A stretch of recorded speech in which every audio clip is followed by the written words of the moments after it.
Hello, everyone, and welcome into my latest live broadcast. It's Sunday, the 8th of March, 2026. I'm Carey Holzman, and I decided I'm sitting down for today's show because, well, we don't really have any work to do on the bench. So if we're going to talk, we'll sit around the table and have a discussion.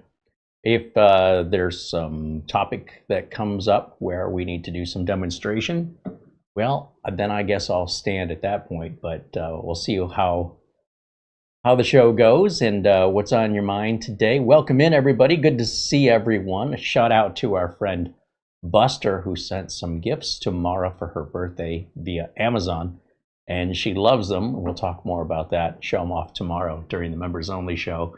And Buster also sends his Amazon gift card in lieu of a super chat. So thank you so much to our friend Buster out there in Scotland. I also want to remind you that our good friends over at VIP-URCDKEys continue to offer the discounts for Windows and Microsoft Office license keys. And what I've done is I made a little short video clip showing you when you look at my videos and you scroll down a little bit, you'll see there's a section where it says underneath the date and time, you'll see it says more. Those are the video notes I keep referring to. And when you scroll down in the video notes, links to everything we're talking about, including the links for the Windows and Office products, are right there.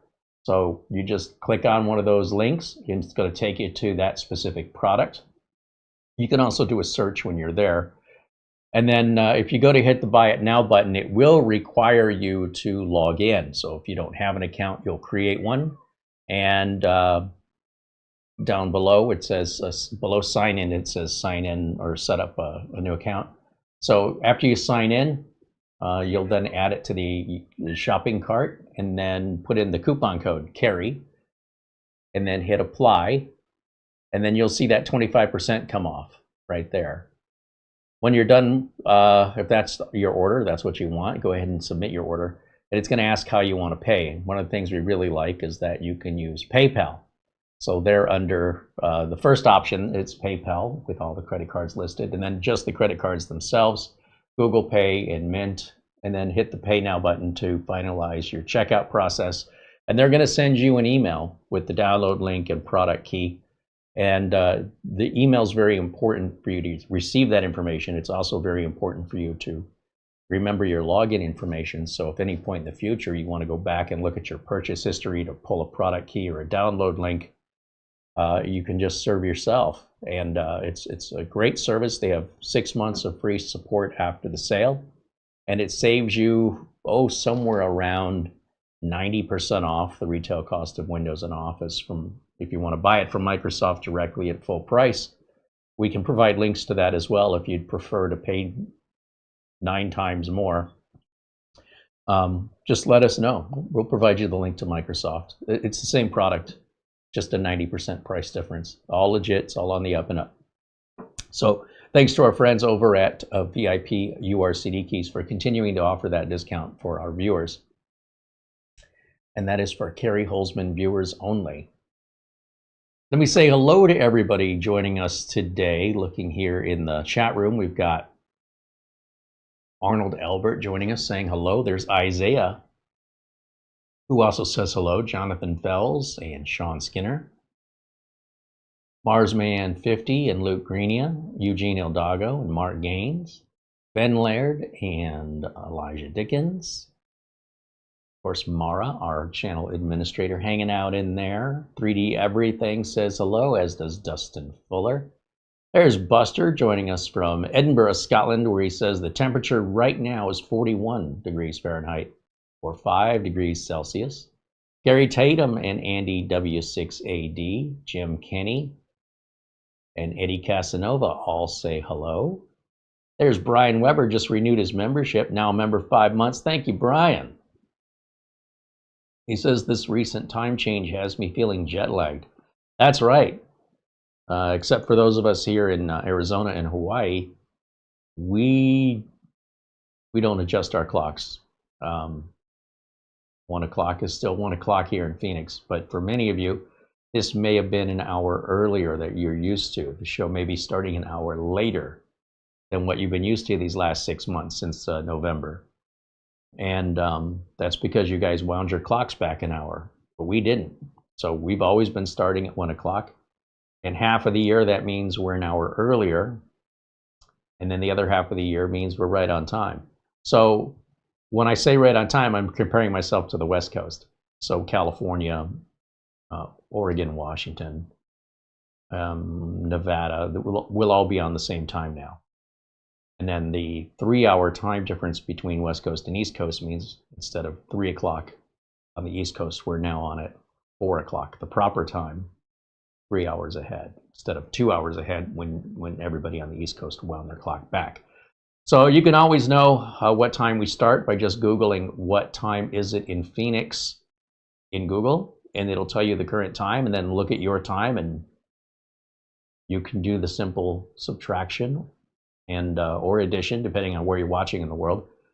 Doesn't require a pencil and paper and mathematics, and we're always on at the same time.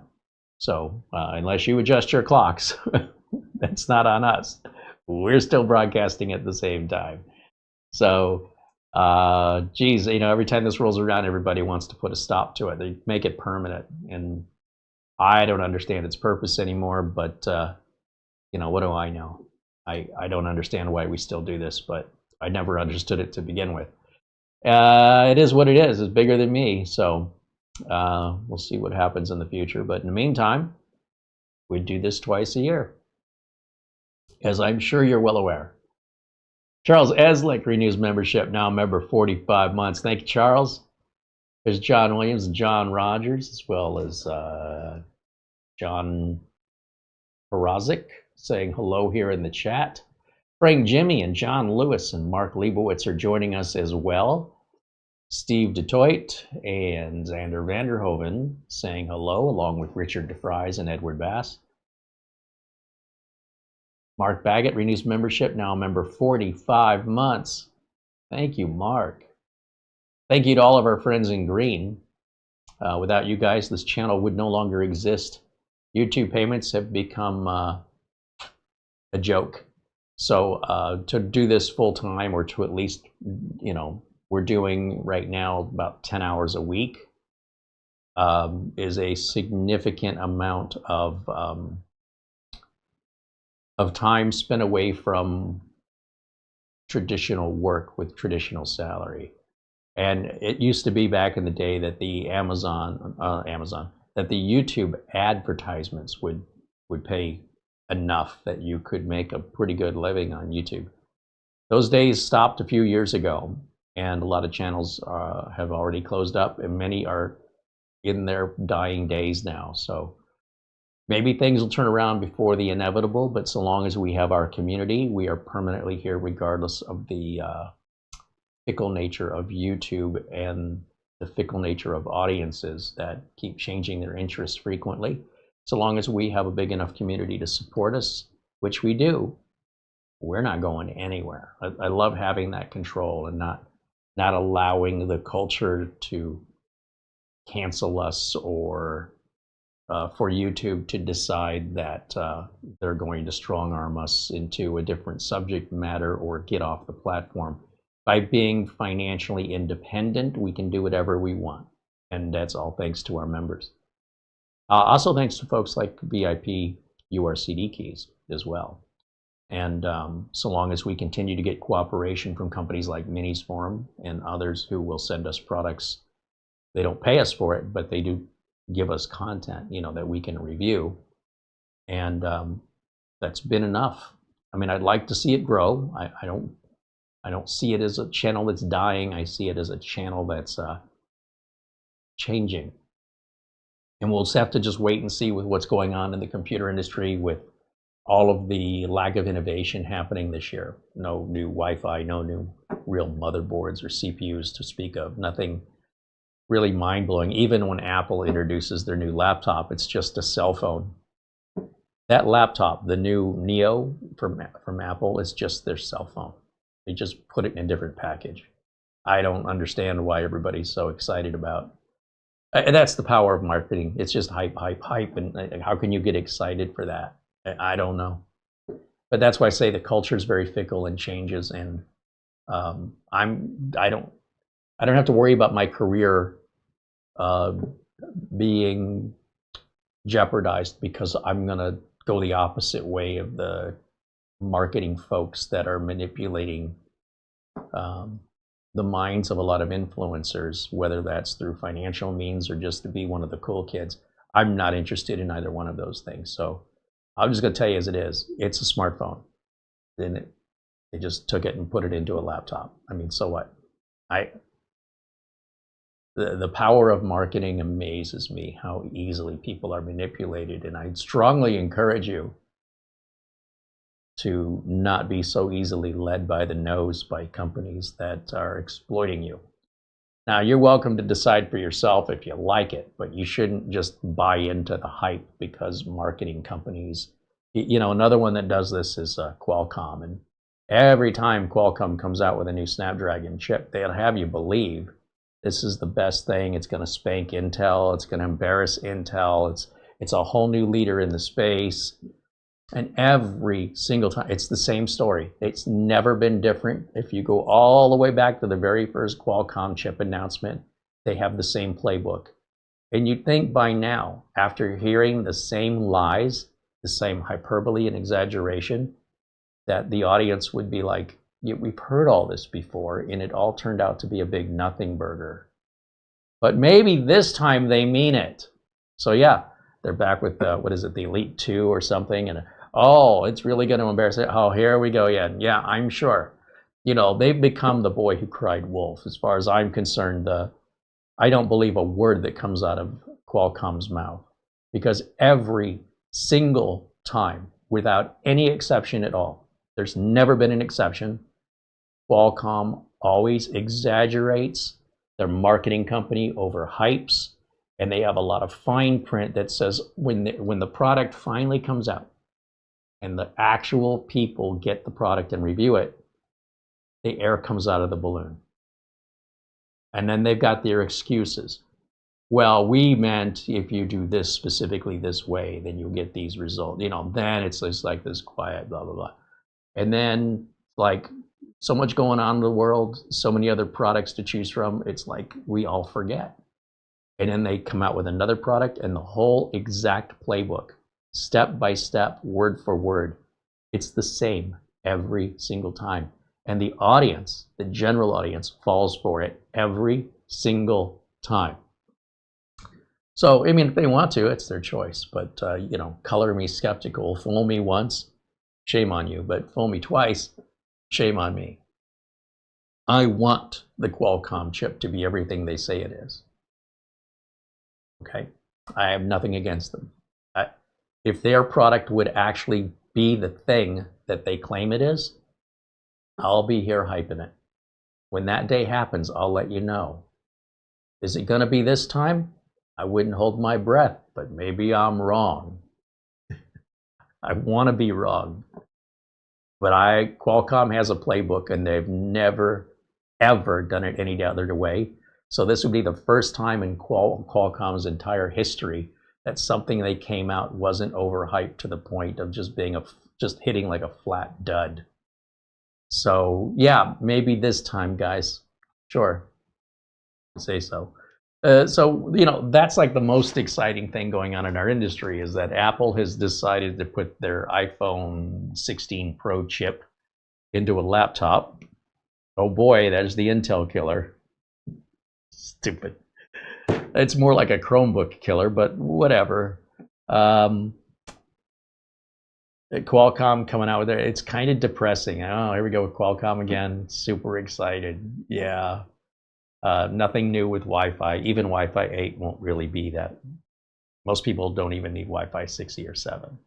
So to come out with Wi-Fi 8 now, it's just more of what people aren't using anyway.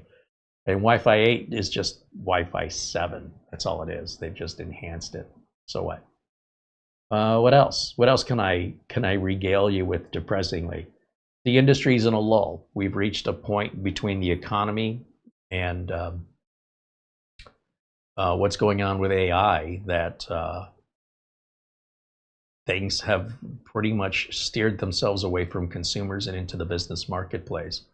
And this has happened a few times before in the past. It's not very often, but it does happen, where there can be part shortages for things like cryptocurrency mining and Other reasons why people will buy up storage, buy up RAM, plus facilities like where they used to make the Western Digital or Seagate drives in Vietnam, and they had a natural disaster, and the factory got flooded and was practically destroyed by the floods, and that created a shortage. And we moved from one shortage onto the next one. But to have so many shortages happen simultaneously, I kind of see that as a sign to force you to detox yourself away from all of this. For many people, it's become an addiction, and they don't know how to sit alone with their own thoughts anymore. And maybe they don't want to. Maybe they want to live their life in a virtual world and die.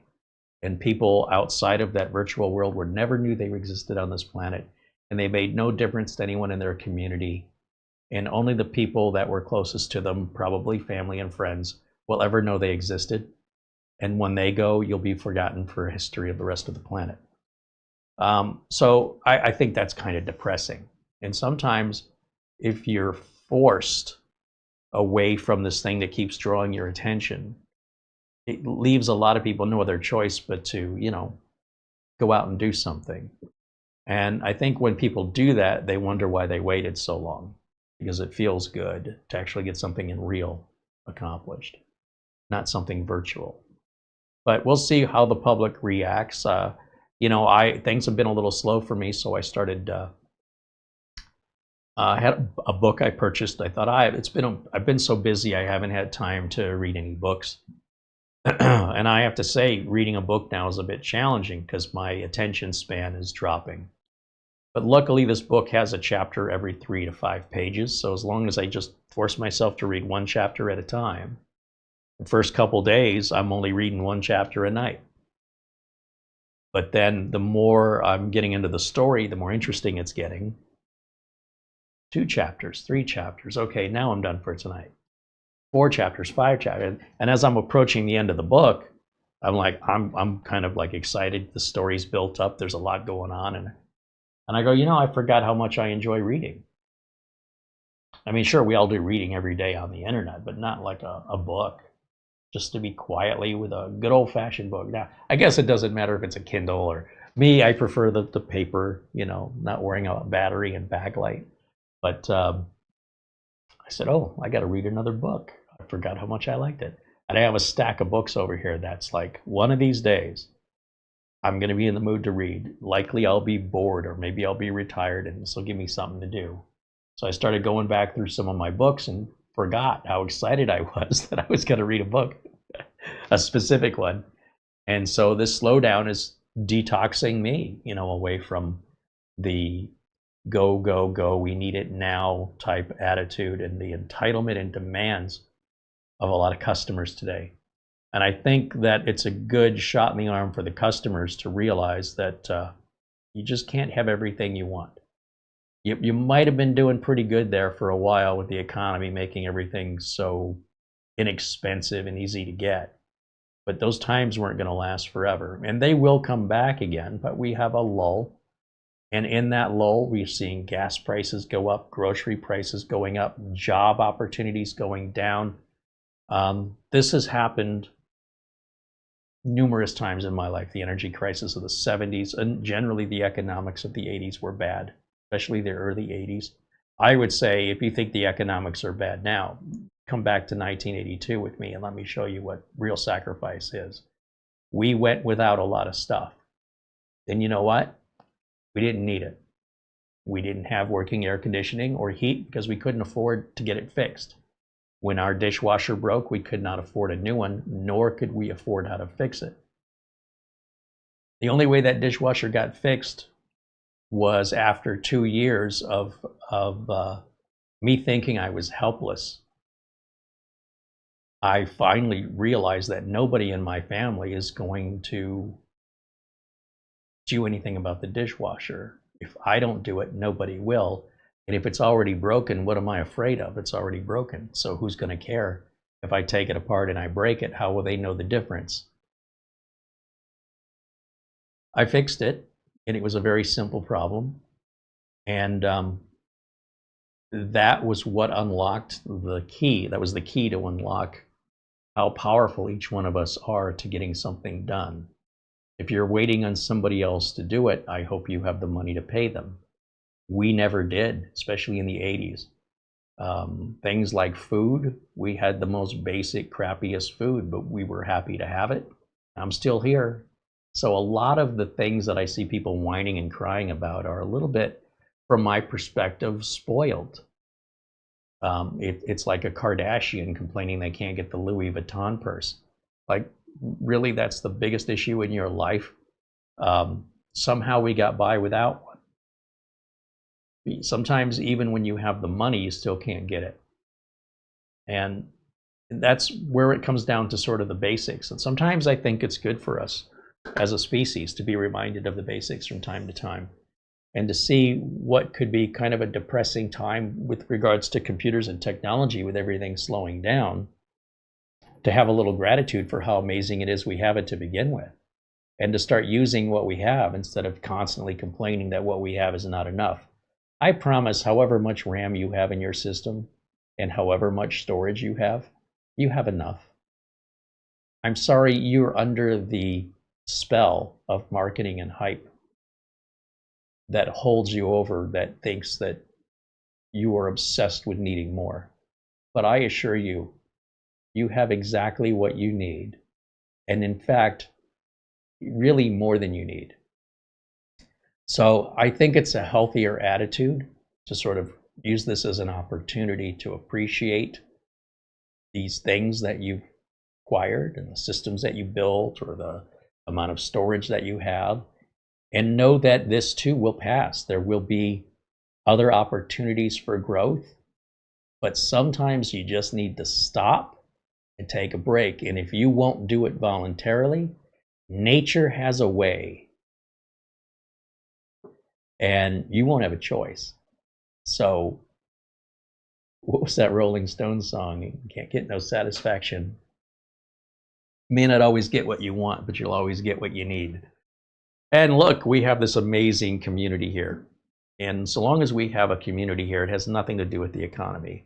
It has to do with our shared similar interests and how we feel about one another, that we feel like we're part of something, we feel welcome, we feel respected.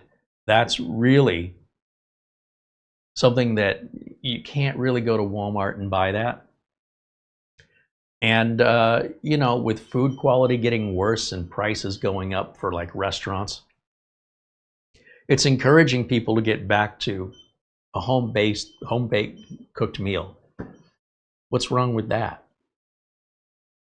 I saw in the news people don't know how to cook anymore. They've got YouTube. There's all kinds of cooking videos. They'll walk you through every step, and it's so fun. And there might be a future position for you cooking food professionally, whether as a chef or as a restaurateur, a baker. How do you think all of these companies like Pepperidge Farm and Nabisco, how do you think these things happened? It wasn't because they had plenty and then they cried when they went without.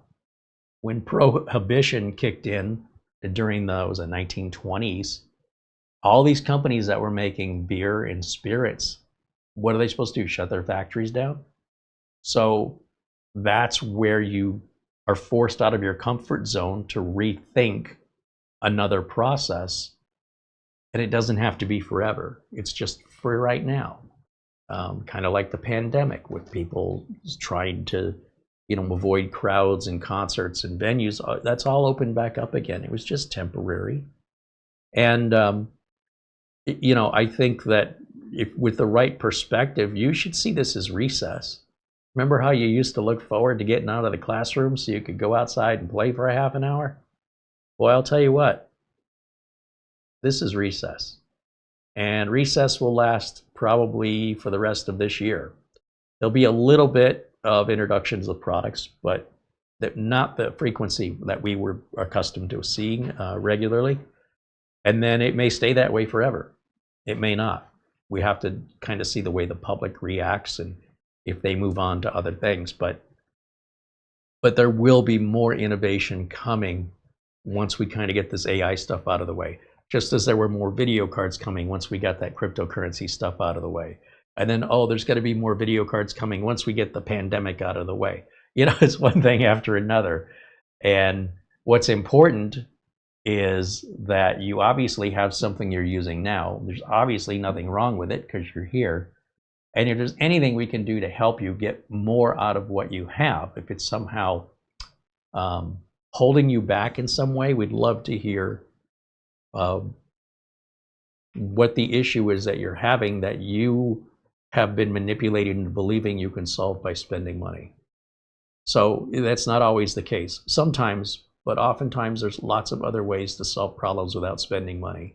It will require you to do a little bit of work. So if you don't want to do the work and you don't want to spend any money, well, then you'll be like me as a kid with a dishwasher that didn't work for 2 years, so all the dishes had to be washed in the sink. And when someone in the family got it in their head to take it apart, it was a very simple thing that needed to be fixed. It was so easy, anybody could have done it. And me, without any knowledge or experience of how a dishwasher even works, got it figured out. I mean, how busy was I? What else better did I have to do?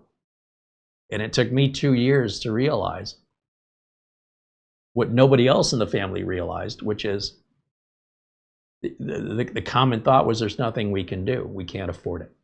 That was it. The case was closed. And my logic was different than the rest of my family's. I just said, well, what's a repair person going to do? What do they know I don't? And I didn't have the internet.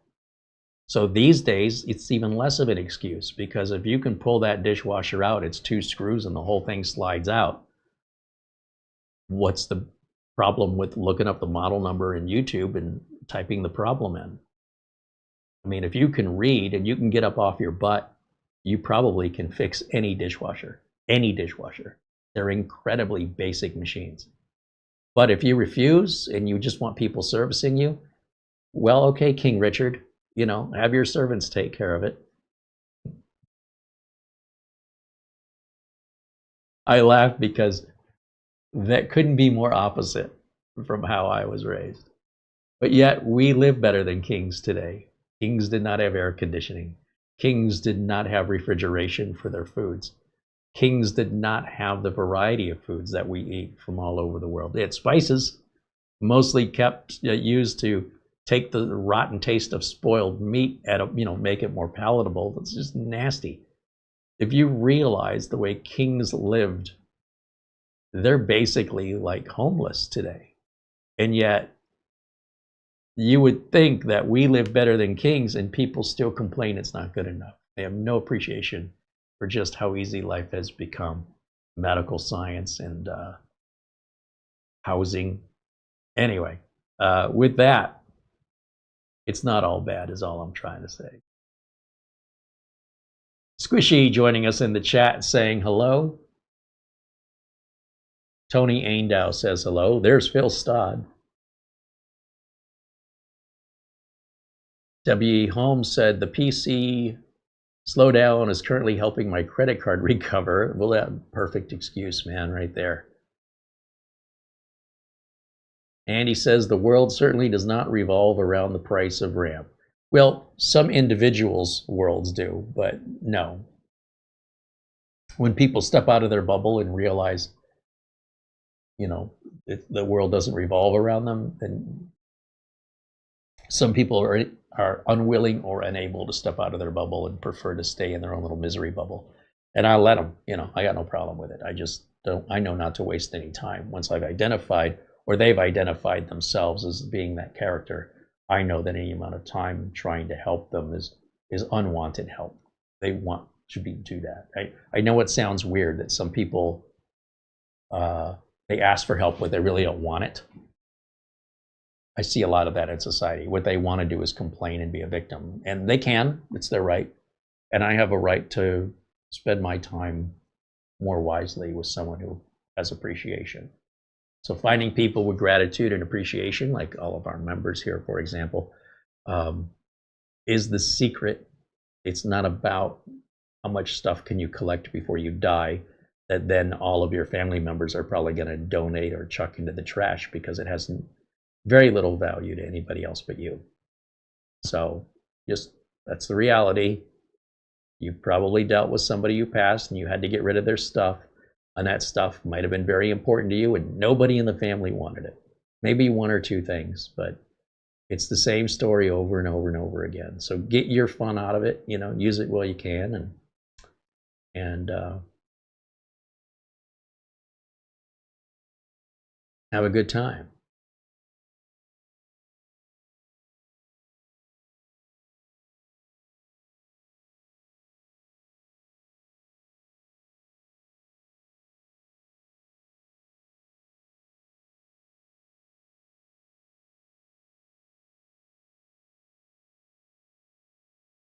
Marsman said he's going to rewind later. He's got family over for a visit. Very nice. John Williams joining us says hello. There's Scott saying hello. Kate Cordius Technology saying, I had to temporarily unsubscribe from your channel. I'm going through some financial hardship. Wife lost her job and I had to make cuts, but I will be back soon. I completely understand. And, look, sometimes, people don't want to sacrifice. They'll say, boy, trying to live right now is really hard with the economy. And it's like, well, have you called around to find cheaper car insurance? Have you tried to find cheaper homeowners insurance? Have you tried, if you're renting, have you looked around to find a cheaper place to rent? Because are you paying for all these subscription services? Start canceling them, mine included, if that's what's happening. Because every time you can remove a bill that you're paying, that's like somebody just made that much more money in your pocket. So if I was paying $200 a month for car insurance and I make a few phone calls for an hour, or these days go online, end up finding another insurance company that's giving me the same coverage, or change your coverage, change your deductible, bring that price down in half. So now instead of $200 a month, I'm going to pay $100 a month. Nothing's stopping you from doing it. All you got to do is pick up the phone or get on the computer. They're more than happy to send you free quotes. It's very simple. So whether you're saving $100 or you've found a way to earn an extra $100, the balance in your checkbook is the same. Saving $100 is the same as earning $100. So you don't necessarily have to go out and find a way to pay the bills if you've spent time going through every single one of those bills and finding out if there's a way to lower that bill. You call up your internet service provider, you find out, is there a cheaper tier I can go on, or is there some incentive you can offer me to stay with your company? Worst they can say is no. Then see if there's other companies you can pick from. Drop them. You're paying high interest rates on credit cards. This is a good time to shop around for a balance transfer offer that may temporarily have a smaller interest rate. Instant savings if you just ask. You have to put the effort in. And every penny that you end up saving is a penny more you've earned without actually having to go and make more money. You just spend less, so you don't need as much. So this is a good opportunity for that. And yeah, canceling subscriptions, the things like streaming services and stuff like that you don't absolutely need. You need food, you need shelter, you may need medicines, you may need transportation. You need to focus on the basics and worry about all this excess stuff when you have that luxury, where then you can focus on that. That's why you don't see me really diving in too much about gaming systems. These are people who have plenty of money. Money is of no concern, and they have plenty of time. So they like to spend the money and play their games. That's all well and good. I have friends that like to go out on their yacht. They'll spend a month at sea on their yacht. I don't own a yacht, and I couldn't take a month away from work. But good for them. Now, granted, they didn't earn the money. They're basically born into a wealthy family, and it was handed down to them. But regardless, that's their choice. And am I jealous of it? Sure, I am. But on the other hand, they don't have a community like this. They don't have friends like this. And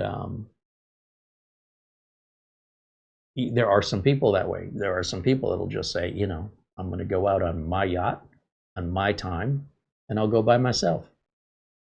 I'm the kind of person I like to share. I don't want to go somewhere and not bring somebody with me. There's nobody to share the experience with, why go? But, sometimes when I travel places for work, which I haven't had to do for a long time, we went out to Miami for the Acronis thing, and we've been out to Vegas a number of times for CES.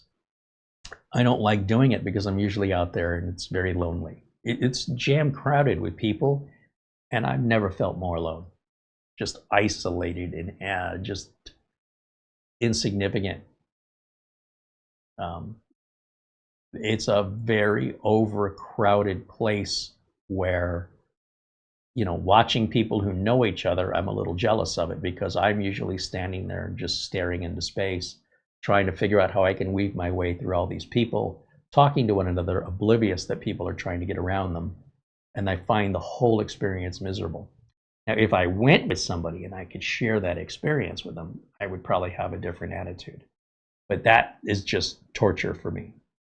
But, the different people have different priorities in life. So if their priority is, getting some video game to work without crashing, that's some Windows update causes their games to have problems. I honestly could care less. It's like saying my filet mignon and my lobster came out a little dry. Well, I'm glad you can enjoy your filet mignon and lobster while I'm here, eating a bag of Cheez-Its. But that's okay. You've earned it, or you've got the money for that, and it's still not good enough for you. And there's this lack of appreciation. And I just think times like this is a good time to remind us to be thankful for all that we have and the abundance that we have. It all just didn't go away. No one's taken anything from you. This is the thing I think people are missing. No one has taken anything from you. And it must have meant something to you to acquire it. Why did it lose its meaning now? It's not enough. Because it was enough when you bought it. What changed? And I think this kind of attitude is not only healthier, but I think it makes going through these rough times a lot easier. You're not kicking and screaming the whole way, because it's not going to, you can kick and scream all you want. It won't change anything. It's going to change, but it won't do it any faster and it won't do it any slower just because you whine about it.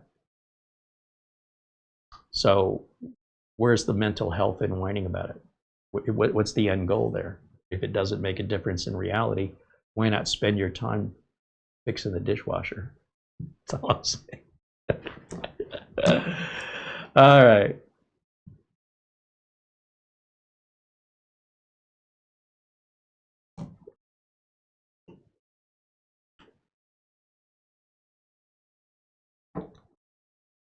Eugene asking, would you please say something about Mr. Dvorak? I don't know who you're referring to. Dvorak is a very common last name, so you'll have to give me some sort of reference point to what Dvorak you are referring to. You might as well ask me to talk about Mr. Smith. I don't know who that is, but for all I know, it may not be, you may be referring to one I don't know. So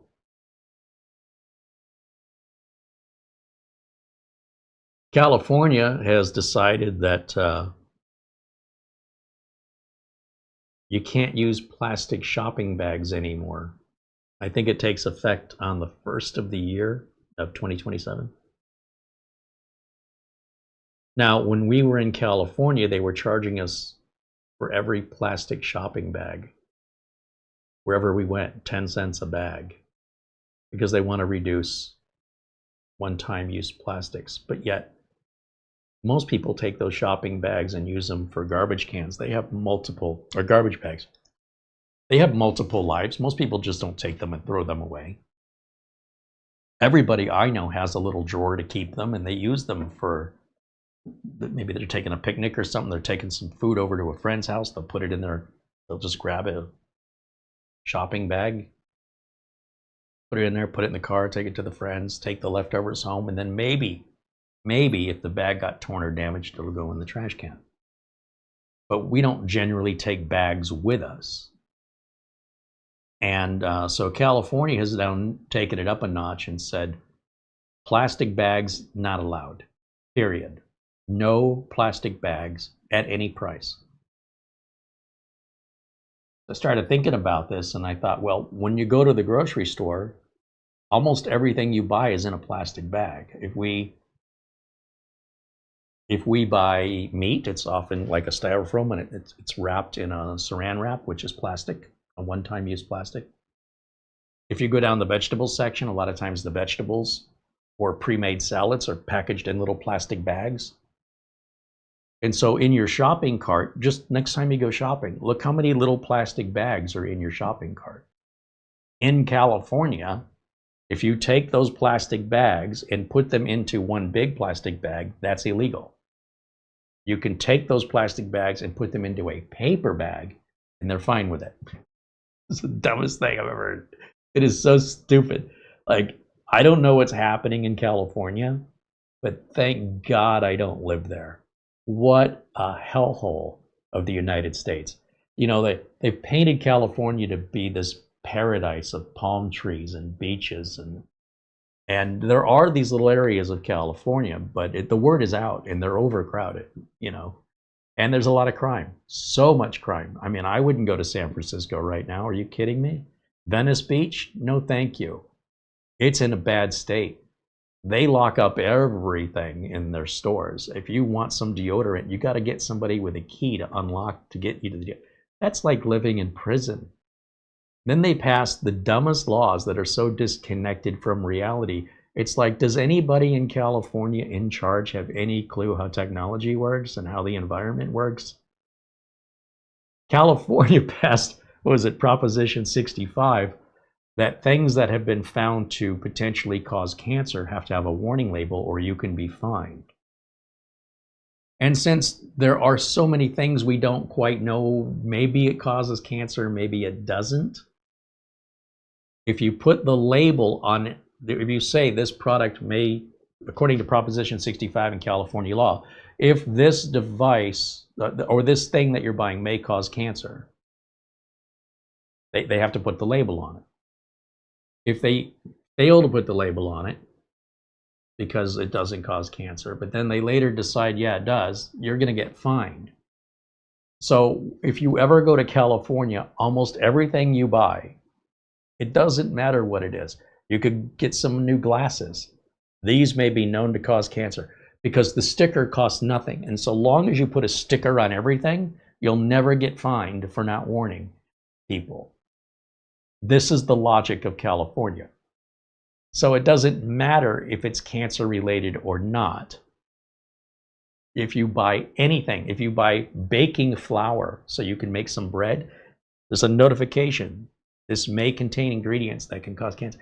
There's been no indication of that ever in the annals of medical history. And yet, in California, almost every item you purchase, from a shower head to cigarettes, it's all labeled as potentially dangerous. Because if you put the label on, then you warned everybody. You can't be held accountable. So rather than determine what does and does not cause cancer, it's just cheaper to just buy these little labels. And where do all those labels go? In the landfill, which goes back to the whole plastic bag thing about the environment. This whole thing is the dumbest. It's almost like they're trying on purpose to demonstrate hypocrisy and bureaucracy and ignorance all in one place. It's not you're getting a little bit here and a little bit there. No, it's all focused in California and only in California. And there is no other state in the United States that follows those rules. Now, there are some states that have similar rules. Places like Oregon don't like the plastic bags, but it's not that they necessarily outlaw them, right? A lot of places make a choice. So here in Phoenix, you can take all the plastic bags you want. If I go grocery shopping and I want to put each item individually in its own bag, like if I'm bagging it myself in self-checkout, nobody cares. You put everything in 3 bags, you put everything in 30 bags, whatever. They're not even paying attention. They're so insignificant, they're so cheap, and it has such little tiny effect on the environment to focus on little tiny issues where you have big factories belching out smoke 24/7 and mining the earth of precious materials and bombing oil fields that are catching fire that are very difficult to pull out and sinking oil tankers into the ocean that are leaking hundreds of gallons of oil.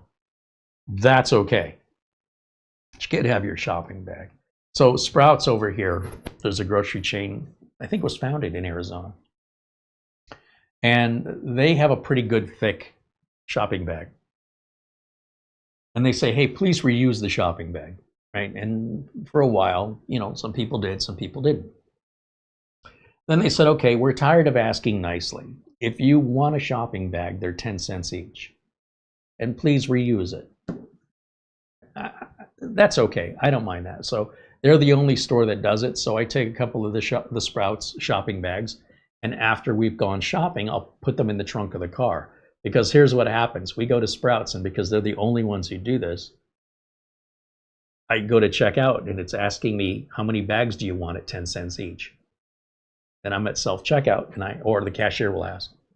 And I go, well, I'm not going to buy any bags. I've got some with me. Hold on. I go out to the parking lot, open the trunk.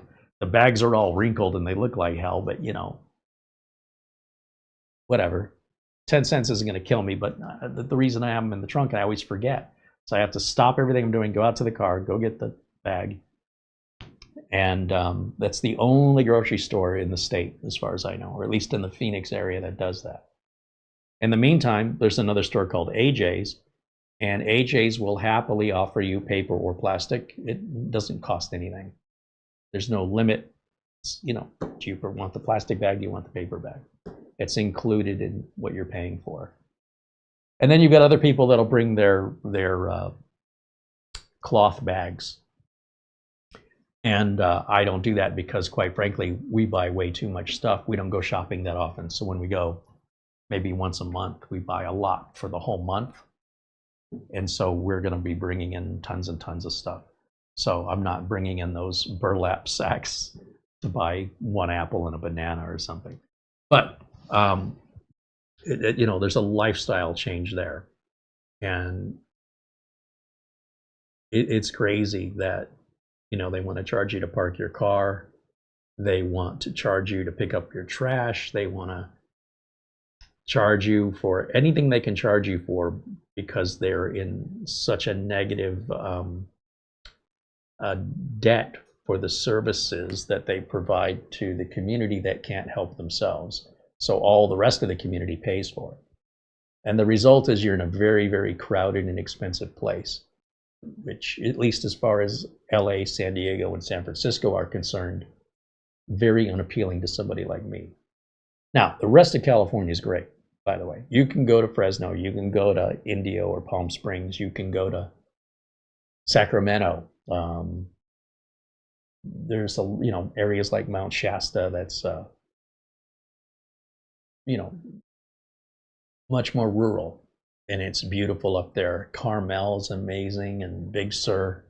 The whole Pacific Coast Highway is beautiful, but you got to get through LA. Pacific Coast Highway through LA. Yeah, it's a bit rough because it's just, there's a lot of people, and there's a stoplight every 10 feet, it seems like. But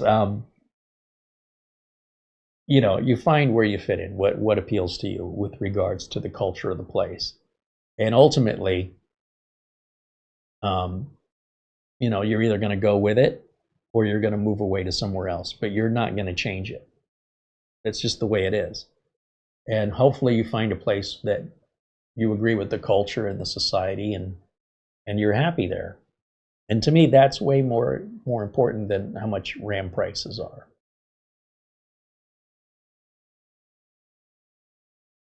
Look at what's happening to our gasoline prices.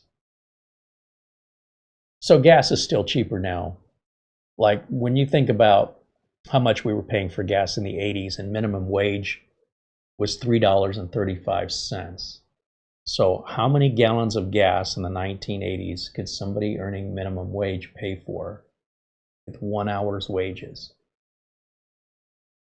2, maybe. And today, minimum wage is around $12 to $15 an hour. And if gas prices are $4.25 a gallon, 1 hour will get you 3 gallons when 1 hour in the 80s would have gotten you 2. So I think people are disconnected from just how bad things used to be, and they've gotten used to just having indulgence. But it never stays cheap very long, and it never stays expensive very long. It's always like the stock market. It's always fluctuating. So, I mean, I don't know how much gas you're buying, but if I'm buying, let's say, when I go to the gas station and I need gas, I need 10 gallons of gas. Let's just say. If 10 gallons of gas was $3 a gallon times 10, I'm spending $30, right? Whoops, didn't mean to click that. So if $10 of gas was $3 a gallon here last week, it actually was more than that, it was like $3.50, then it's $35 for me to buy 10 gallons of gas. And if the price is now $4.25, $4, no, it's about $4.25. So it's gone up 75 cents. It's going to cost me $7.50 more.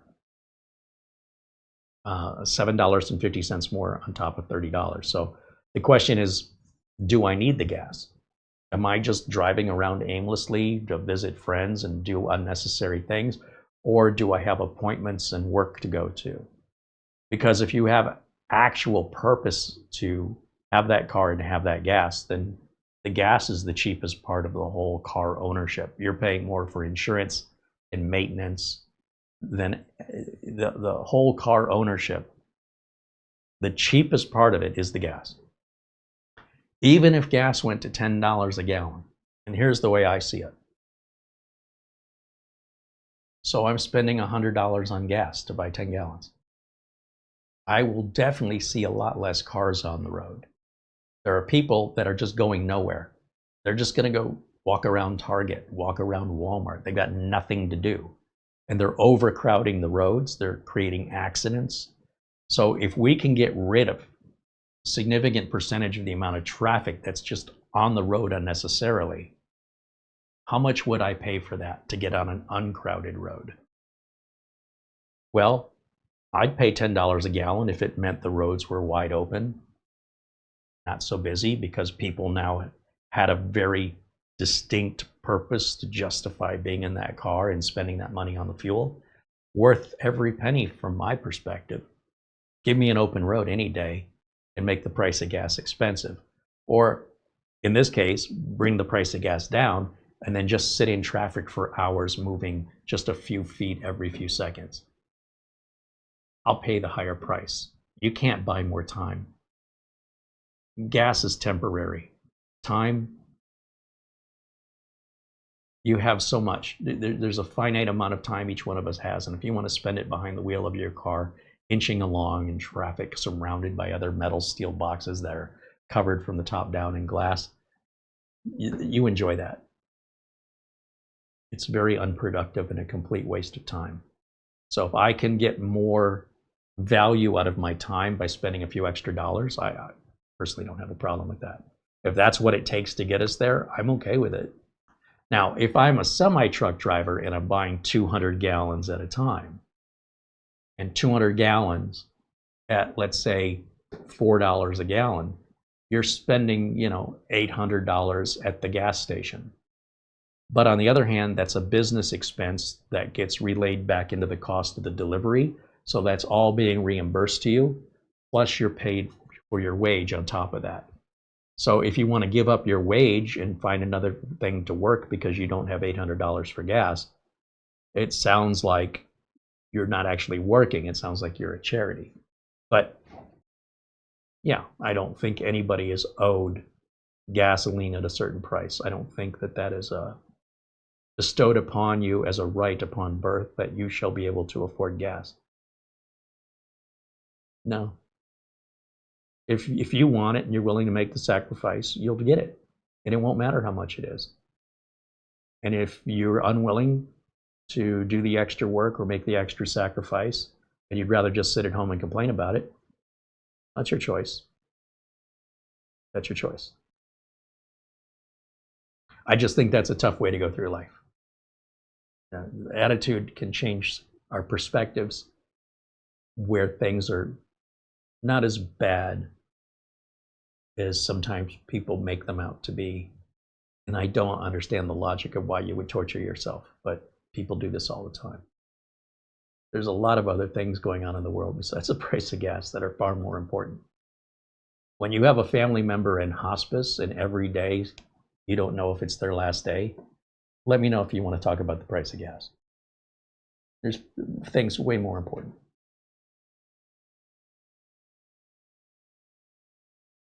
W. Holmes says, the lesson of the day, there's always other perspectives. Yeah, instead of focusing on what you don't have, focus on what you do. And be glad you got it. And instead of focusing on experiences you've not had yet, cherish the ones you've had. Take time to remember them and to bring back those positive memories. Because it's your life, and if you want to go through it being miserable, it just seems like an odd choice to voluntarily put upon yourself when you're the only one who can change it, and it takes the exact same amount of energy to think about the good as it does to think about the bad. There's no incentive to think about the bad. There's nothing you're going to do about it. No matter how you feel about the price of gas, you will not change it. So focus on what you can change. Or focus on what you already have. Not a big deal. You'll be fine. You'll get through it. You're going to survive. Nothing's going to happen to you as a result of the price of gas going up. It's just not going to impact your life. Your food in your refrigerator isn't going anywhere.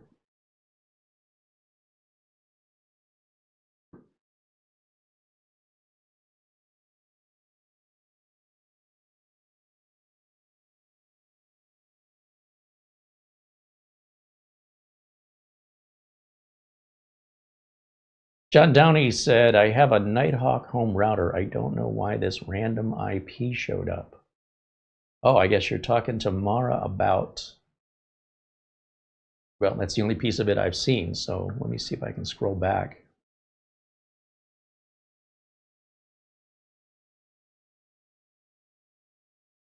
Frank Jimmy said in the 80s and 90s, he had a fuel-efficient Honda Civic that held 10 gallons of gas.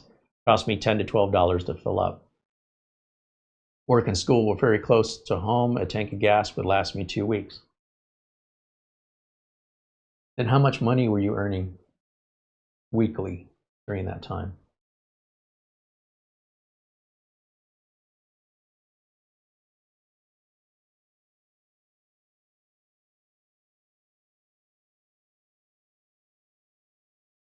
John Downey says, I run a program called LandScan, and I see an IPv6 address, but the IPv4 is blank. This is on my land. Do you know why this is occurring? Why do you run LandScan? So this is what I try and do with my clients, is figure out what is the problem we're trying to solve, right? Not what have you done to try and solve the problem. That I'm not interested in, because if that worked, we wouldn't be talking. So my first question is, why did you download and run LandScan? What was your incentive? What were you did that for a reason. There's some specific reason, and I would like to understand how we got here. What's the purpose of LandScan? To see what? Do you believe you've been hacked? And if so, why do you think you've been hacked?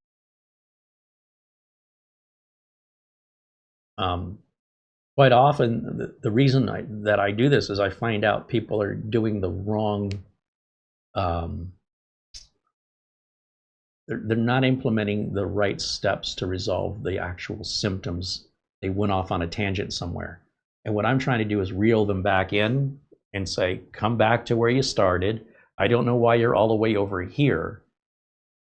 You know, the example I like to give is someone pulled up in their car and they rolled their window down. They said, which way is it to Indian School Road?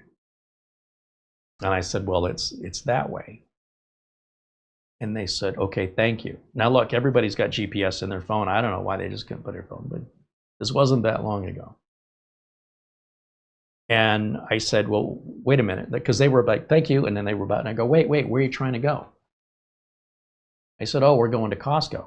I go, well, there's a Costco that much closer the other way.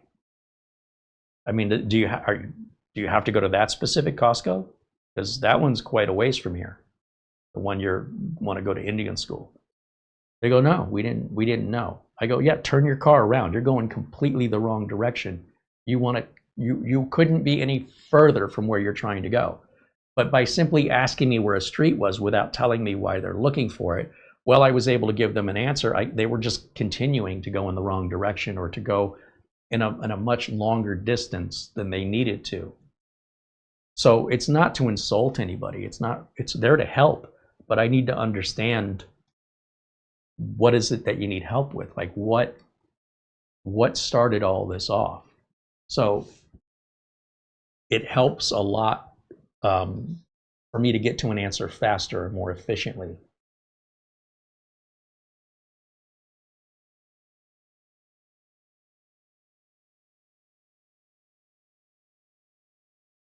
Transvat joins us in the chat and says hello.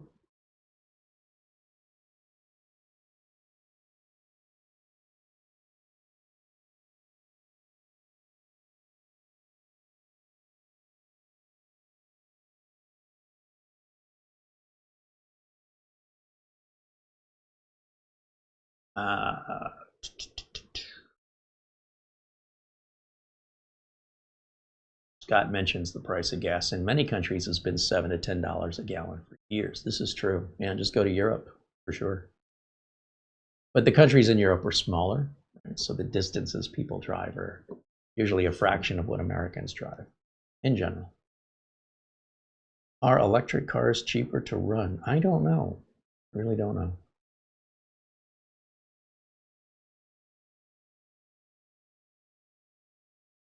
W. Holmes says, he's talking to Andy, he used to hate California when he lived in Michigan, but having never visited California. Now that I live here, he loves it.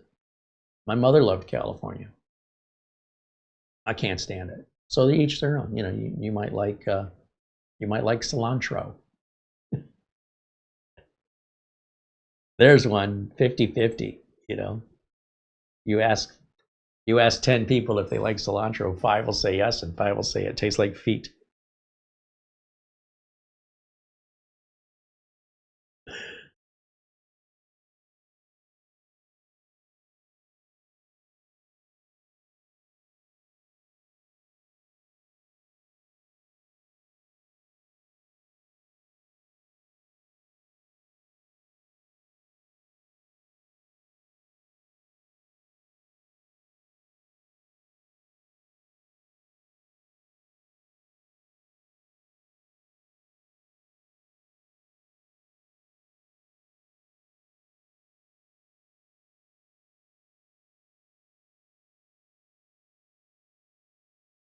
Greg Jimmy said in the 80s and 90s, while going to school, I was working part-time, probably only making $100 to $200 per week, depending on my hours. It was a long time ago, so I don't really remember. I'm just saying the amount of money you make per hour today is a lot more money per hour than what you made per hour in the 80s or 90s. And so the amount you pay for rent, the amount you pay for a house, it's called inflation. The dollar won't take you as far today as it did in 1980. That's all I'm trying to say. You could say things are more expensive today, but people make more money today. You say, no, that's not worked out. It does work out. Do the math, calculate it out. If it's a little tiny bit more, you know, maybe. It may not be exactly precise, but it's pretty much the same price it's always been. You know, here in Arizona, I'll give you an example, in the 70s and even the early 80s, a lot of homes that were built here were built without any lights in the ceiling. Maybe the kitchen would have a light, and the master bedroom will have a light. But quite frequently, houses were built without any lights in the bedrooms and no lights in the living areas. You say, well, that can't be right. Oh yeah, because when you're having a house built in the 70s or 80s, to add the cheapest, ugliest contractor grade light fixture, to pay the electrician to wire that room, put the light fixture in, and put the switch on the wall to control the light, added almost $1,000 to the price of the house for every light you wanted to add.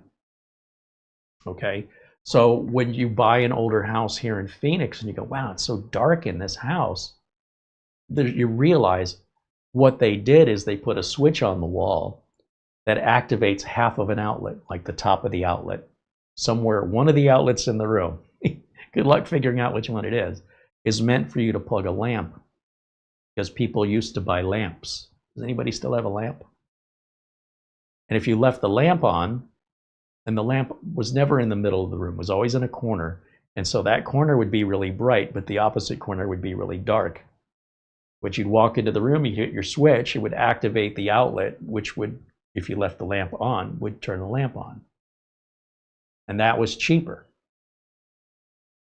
Now, you can go on Amazon and you can buy a 6-pack of LEDs and light up the place like it's sunshine. It's $40. You'd have to wire it yourself, which is a pain when all the drywall's up.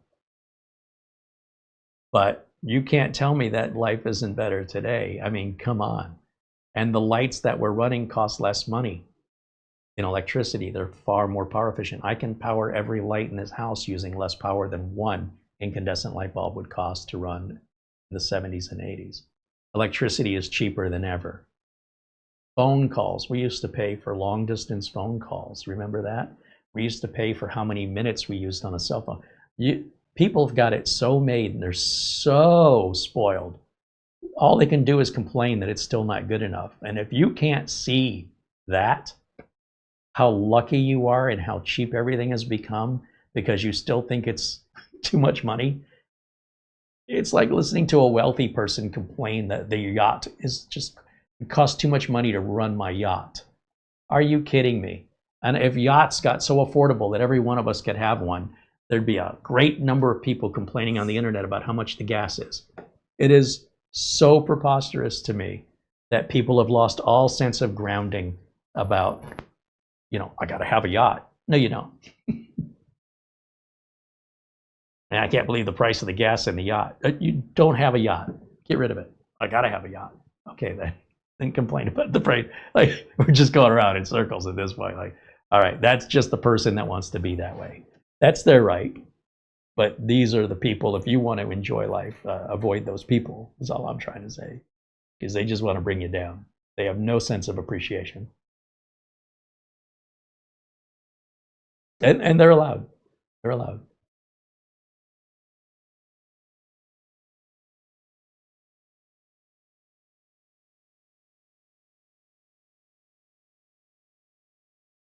So John Downey's asking about this whole IPv6. And he doesn't know what it is.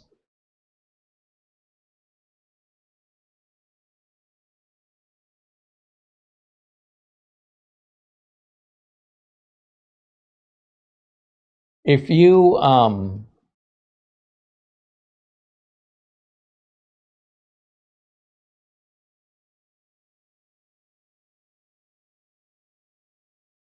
if you go to your Netgear Nighthawk router, you should be able to see if the IP address is assigned to something on Wi-Fi or if it's assigned to something that's plugged in. And so one of the things that you can do is log into the router to identify if that device is wired or wireless. The other thing that you can do is log into the router and disable IPv6 and then see if something stops working on your network. It'll be usually something like a cell phone, a tablet, maybe even a television that people don't think about. But when that thing stops working, you'll know that's the one that wants the IPv6. We used to have a saying in the corporate America, in the IT area, if you're like, you know, I wonder what this cable does, we'll unplug it and listen for the screaming. Don't overthink it.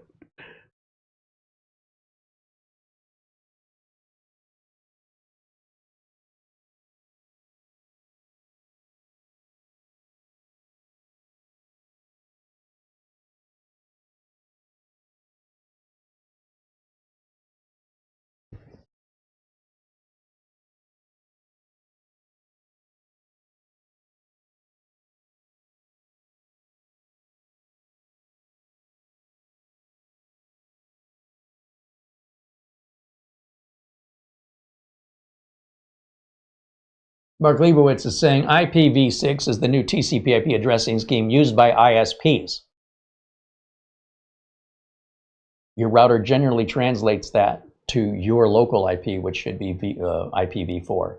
IPv6 isn't for home use. I mean, you can. There's no rule that says you can't, but it'd be ridiculous. You can own a forklift and put it in your garage. It's not really designed for you to drive around the neighborhood to go grocery shopping in, but I suppose if you get it licensed and have the license to drive it, I suppose you could take it to the grocery store. You normally find forklifts in warehouses and corporations, the same place you find IPv6. Your ISP would be a big corporation, and so they would be using IPv6 to distribute your internet to you. But then after that, once it gets into your modem, it should come back out the other side as IPv4. The other downside to IPv6, of course, is that if you have older devices, they won't connect. If they don't have IPv6, you might as well just chuck them in the garbage, even though there's nothing wrong with them. So if you're running an ISP or a small corporation or a large corporation, we can have a discussion on IPv6. But if you're just a home user, there's no justifiable reason a home user requires it. It's just maybe you're curious about it or something. Joel wants to know what's going on with Windows 12. There is no Windows 12. There's never been a Windows 12, and nothing's going on with Windows 12, ever has been going on with Windows 12, or will be going on with Windows 12. You're reading internet hoaxes. When the news gets really slow, that's when the hoaxes take over, folks. Windows 12 is a hoax. If anything changes, I'll let you know. But rumors and gossip are not news. It's just bored people with nothing better to do. You might as well ask me about Sasquatch, Bigfoot, and Chupacabra and the Loch Ness Monster. Would you want to talk about those too? You want to talk about some cartoons? Wile E. Coyote and Bugs Bunny? They're not real. It's just people, it's humans being humans. They just make stuff up. They're bored.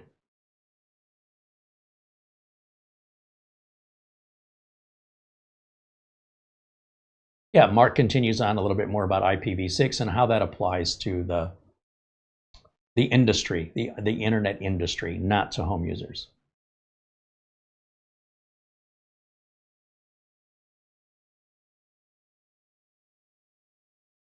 Phil Stott said his forklift still runs great.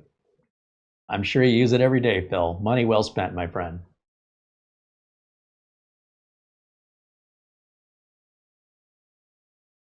John Downey said he has a MAC address assigned to that IPv6, which usually identifies the device. All my other items on the network are IPv4. You could probably Google that MAC address and figure out what company name that MAC address was assigned to. So for example, your MAC address will be made up of 6 hexadecimal codes, right? So the numbers 0 through 9 and A through F. So if you type in, tell us in the chat, let me just give you an example. Your MAC address probably looks like something like this, 00, I don't know. I'm just making up something, colon A6, A5, colon C7. All right, and it'll continue on for like 3 more hexadecimal, hex being each 2 digits. So if you give us the first 3, we don't need to know your MAC address, just the first 3 hexadecimals of your MAC address. He says 8A, so he gave me the whole thing, but we shouldn't need the whole thing. We just should need those first 3. So 8AB8. So if I go to Google and just type in 8AB8, we can figure out who the manufacturer was assigned that. Basically, it's a serial number, an identifier that's assigned to a specific manufacturer. B8 and 32. Let's see what pulls up here.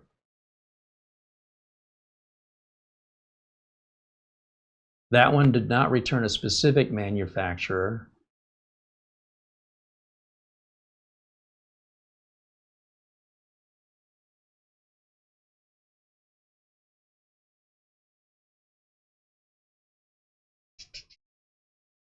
Are you running a VPN?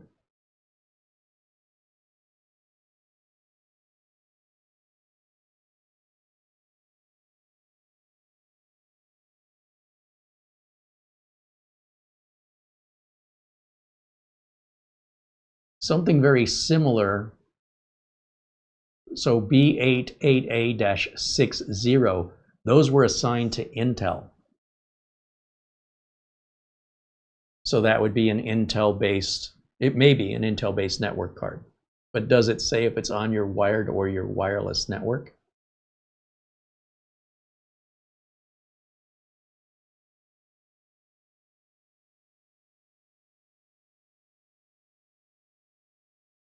I would, I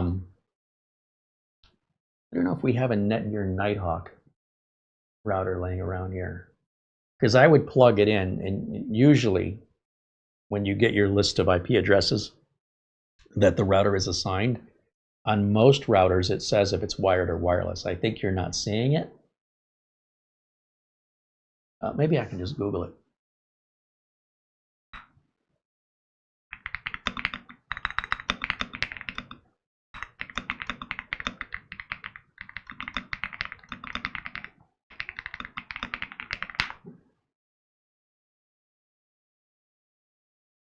To determine if an IP address is wired or wireless in your router, log into the admin panel and navigate to the connected devices or DHCP clients or device map section. Routers typically list connected devices with a connection type icon, so a Wi-Fi symbol for wireless, a cable icon for wired, right next to their assigned IP address. So that would really help if you could find that section in your router. I'm sure it's there and you haven't found it.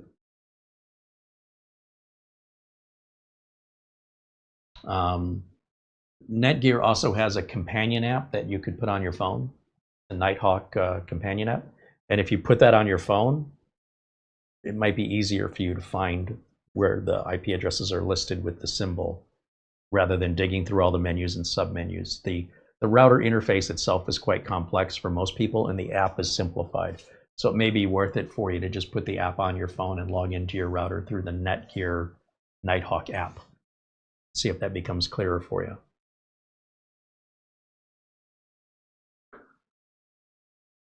I mean, I'm still not certain what it is we're looking for, why it bothers you, but just to basically answer your question, for whatever mysterious reason you have, maybe you're just curious.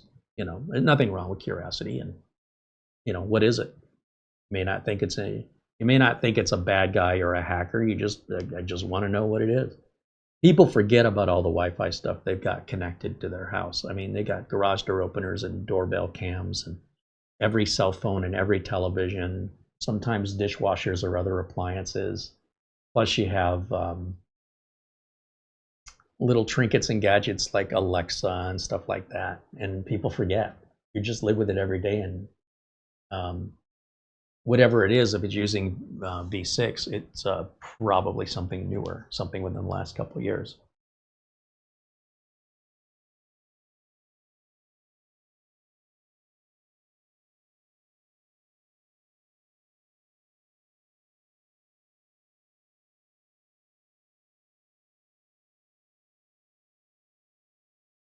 John Downey said it's not showing up in my router. I have about 40 or 50 other devices.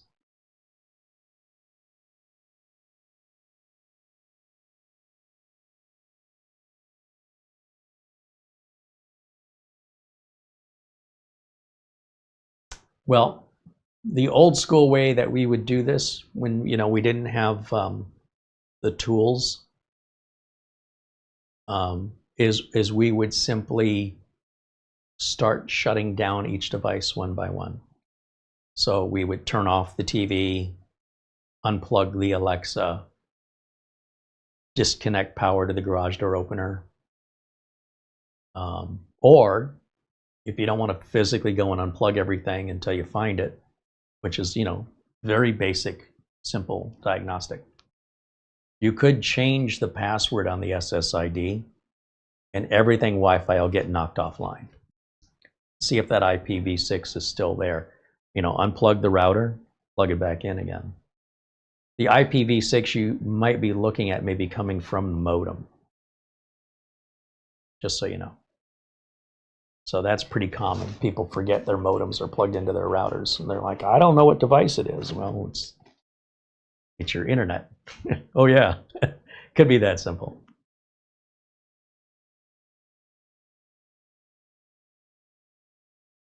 John Downey wants to know, will ping work with IPv6? No, you can ping IPv6. I don't know that it's going to help you. I mean, if it's on the network.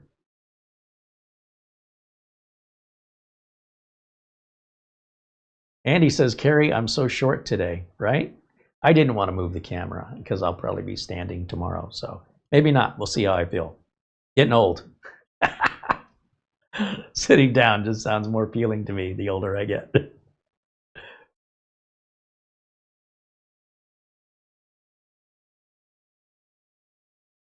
And I see a cat looking for trouble. Yeah, she wants to be on Catera.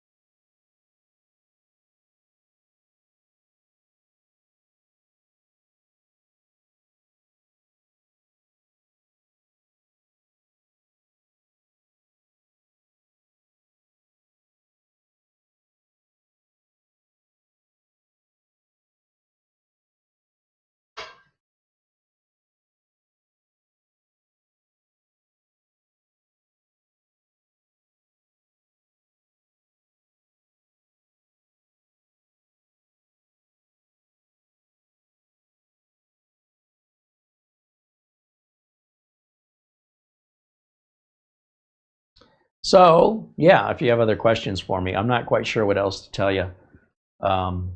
With regards to the IPv6, I would typically see it on something that's like if you had hired me and said, I want you to find this IPv6 on my house, I'd say, show me the latest additions to your network.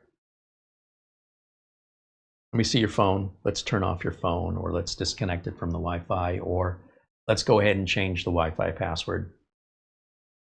And then let's just go through rebooting the router and see if it still shows up. Because the first thing I want to do is identify are we wired or wireless. That's your first thing. The other thing I would do, just out of curiosity, would be to check what's the MAC address of the modem, just to see if they line up. Everything else should be obvious. And look, if you don't want to put the work in, and you just won't know. But sometimes when we get questions, we get people who want the answer. And I'm not saying this is you, but if you're not willing to do the work, it's a limit to how much we can do to help you. Because if I was there in the amount of time I've discussed it, I would have already had your answer. Sometimes people are like, oh, it's a lot of work. This guy, I would have already had it done. It literally takes a couple minutes. It's not a big deal. So that's on you, how you want to pursue it. But shutting off devices one by one, or changing temporarily, change your Wi-Fi password, reboot the router and see if it still is connecting in the router. At least then you can identify, am I looking for something wired? Am I looking for something wireless? And then check the MAC address of the modem. So I would start with modems and phones.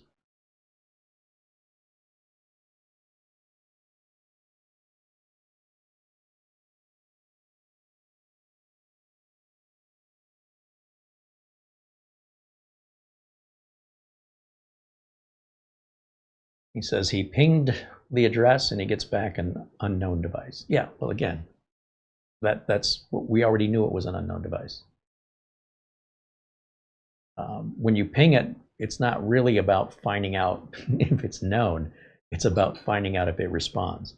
So in other words, when pinging in and of itself is just checking to see, you know, Marco Polo, right?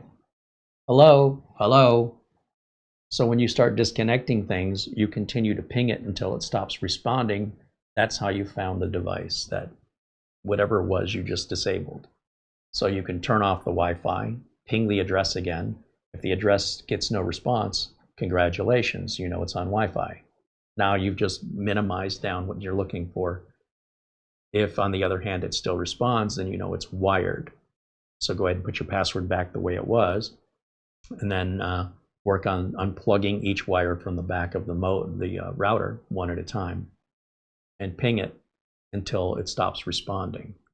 If the last thing you've got plugged into it is the modem, then there's really only two possible answers. And that would be you're looking at the router itself, giving itself an IP address, or you're looking at the modem. That's it. That's all it's, you know, when those are the last two things left, there's nothing else.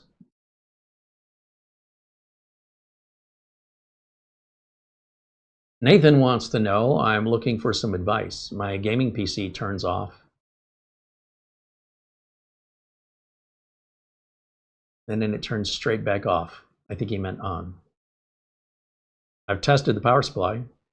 It's fully functional. However, after removing my PCIe and CPU power cables from the power supply, it boots up.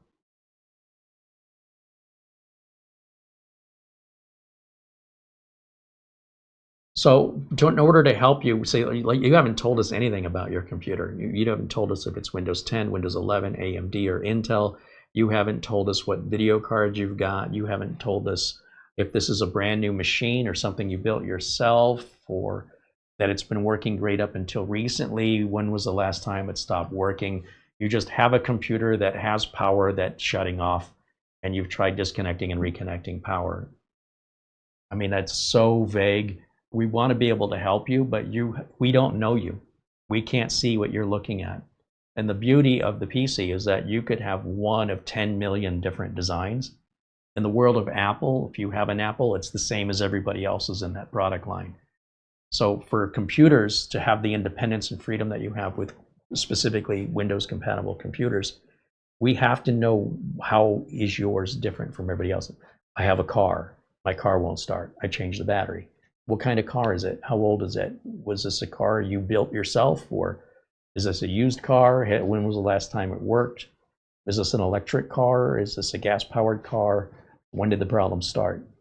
Just some basic background, right? And then with that, we can be much more helpful to help you identify, locate what the problem is. Most computer problems, like when it comes to a computer not turning on, you should be able to solve that in under 10 minutes.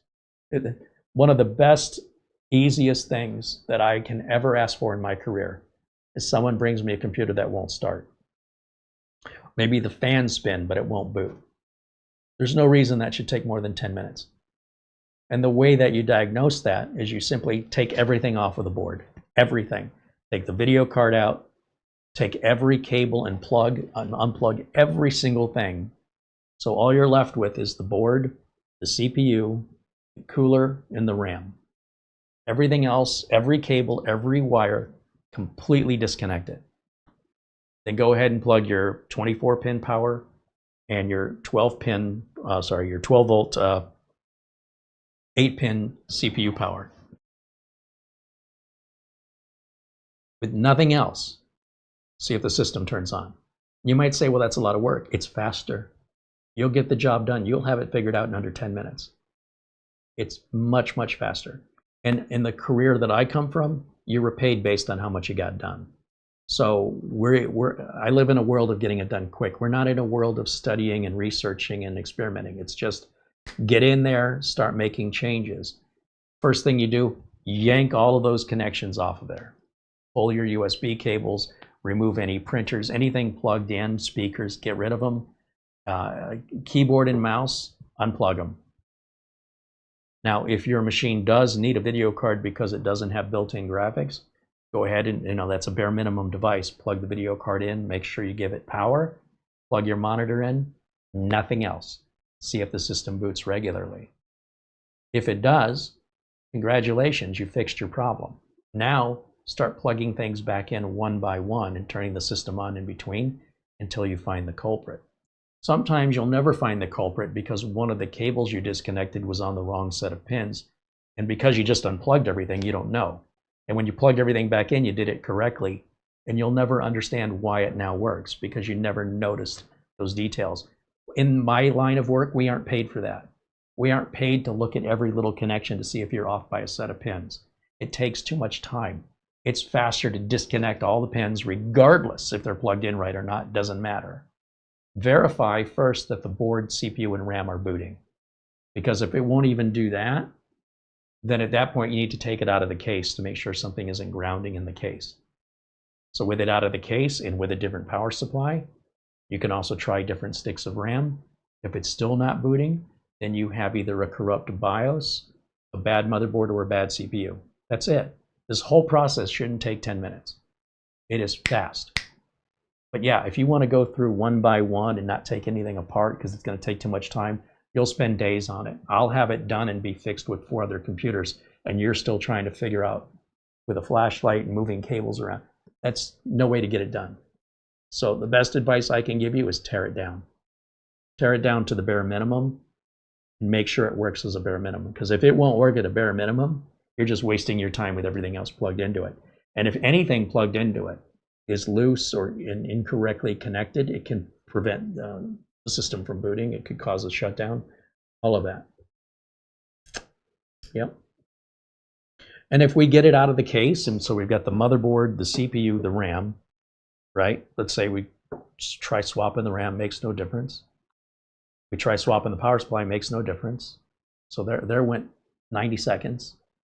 Then we take the heatsink off and verify they didn't leave the plastic underneath the heatsink.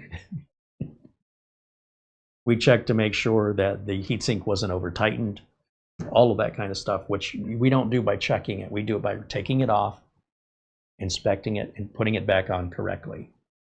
If it boots, then we start putting everything else back on correctly. It's a lot of work, but it's fast work. Get it done fast. Now, if you're trying to solve like a blue screen error or like a more random kind of issue, those can be very challenging and time consuming.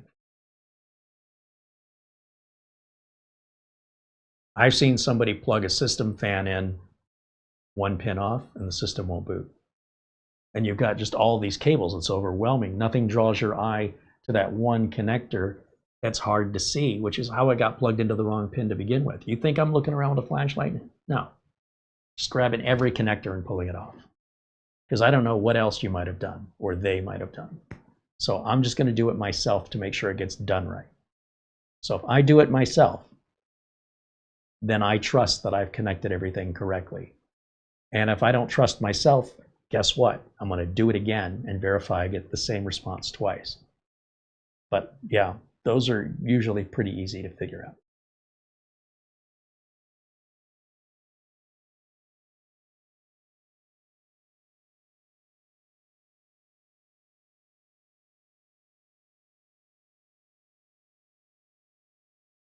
I've seen systems where if you have like a spinning mechanical drive, that it'll prevent the system from booting until you, because the drive is failing.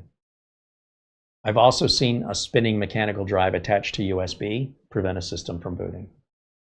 So when it comes to, like, if I see stuff like that in a system, that's the first thing I disconnect. And the problem is sometimes when these mechanical devices short something out on the circuit board of the board, it takes it a few minutes to reset. So you can be under the false sense of like, well, I've disconnected the drive and it's still not booting. You may actually have to let the system sit an hour after doing that for everything to drain out of it, and try again, and then try again and again and again. And if it's booting regularly, and then you plug that drive back in and then suddenly it doesn't boot anymore, you've got a drive that isn't dead but dying. And when what it's doing is it's causing a short circuit that is essentially creating type of the effect is like a thermal fuse where it overheats and protects itself. And you have to wait for that to cool down, and it could take a while. And it may not be on the motherboard, it may be happening on the power supply, because where the drive is failing could be on the power input. It's feeding back into the power supply, and the power supply may have self-protection techniques. And if that's the case, what you do is just put that power supply aside, grab a different power supply after disconnecting the mechanical drive, and plug it in and see if it boots. And then you could take your old power supply, plug it in, it still doesn't boot, but with the new one it does. That doesn't mean the power supply is bad. Let it sit an hour and then try it again, and it'll probably be fine. And then you plug the drive back in, the mechanical drive, and the whole thing will start up again. Mechanical drives are just terrible. And I don't know that you have any, but definitely the older the tech is the first place I want to look is what hardware is the oldest. And spinning mechanical drives are known for these failures. It's very common. Not that type of failure, but it's not uncommon. But just failure in general on mechanical spinning drives comes with the territory. And the older the drive is, the higher up my priority list it goes to get it off of there, just to see.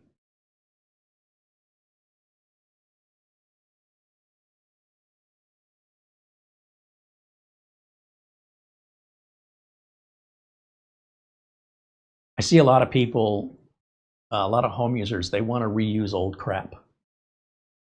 You know, they're trying to save a nickel, and God forbid this drive that's 20 years old or 15 years old, God forbid they let it go, because there's nothing wrong with it. And that'll be the thing that bites you on your butt every single time, is being cheap.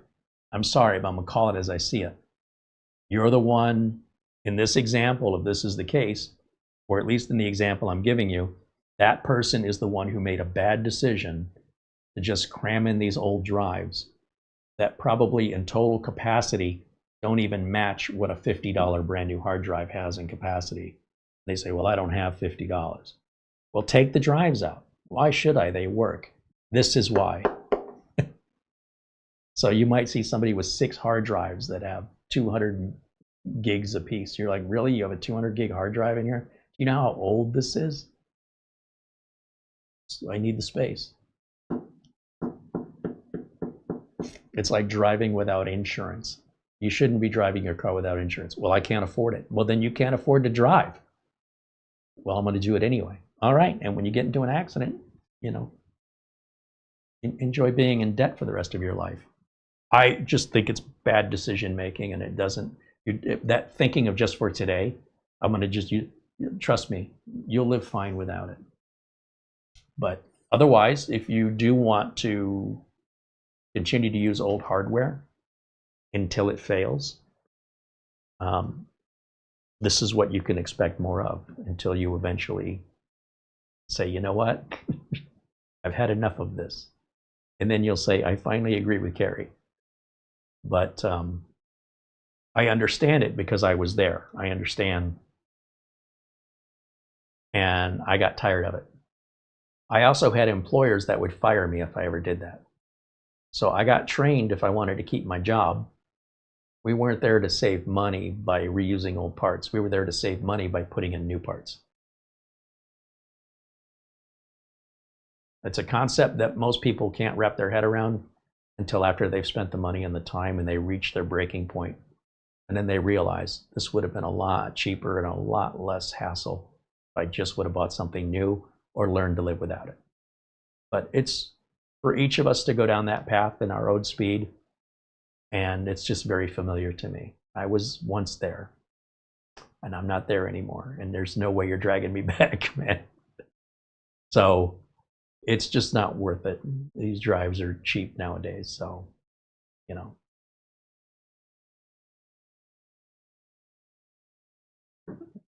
It's usually involving gaming. Somebody wants to play games and they can't really afford it, and so they're using whatever they have laying around, and that's fine. And, you know, consider getting the computer to work a game, and you should have fun with it. It's just another puzzle that needs to be solved, and that's all you're doing when you play games, solving puzzles. I don't have anything against gaming. I just feel like it's a luxury, and it's a luxury I can't afford. And I'm not saying gaming overall is a luxury. I mean, you could spend a few minutes a day gaming or something, a couple hours, but sometimes that's all people do. That's all they do. They don't have a job. They just, or they have a part-time job and part-time gaming, like half and half. It's fine if you're a child, but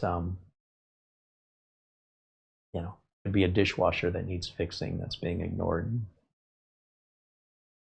Such a stupid story. So stupid, my family just would not make any attempt to get that dishwasher repaired. And for 2 years, all dishes had to be washed by hand.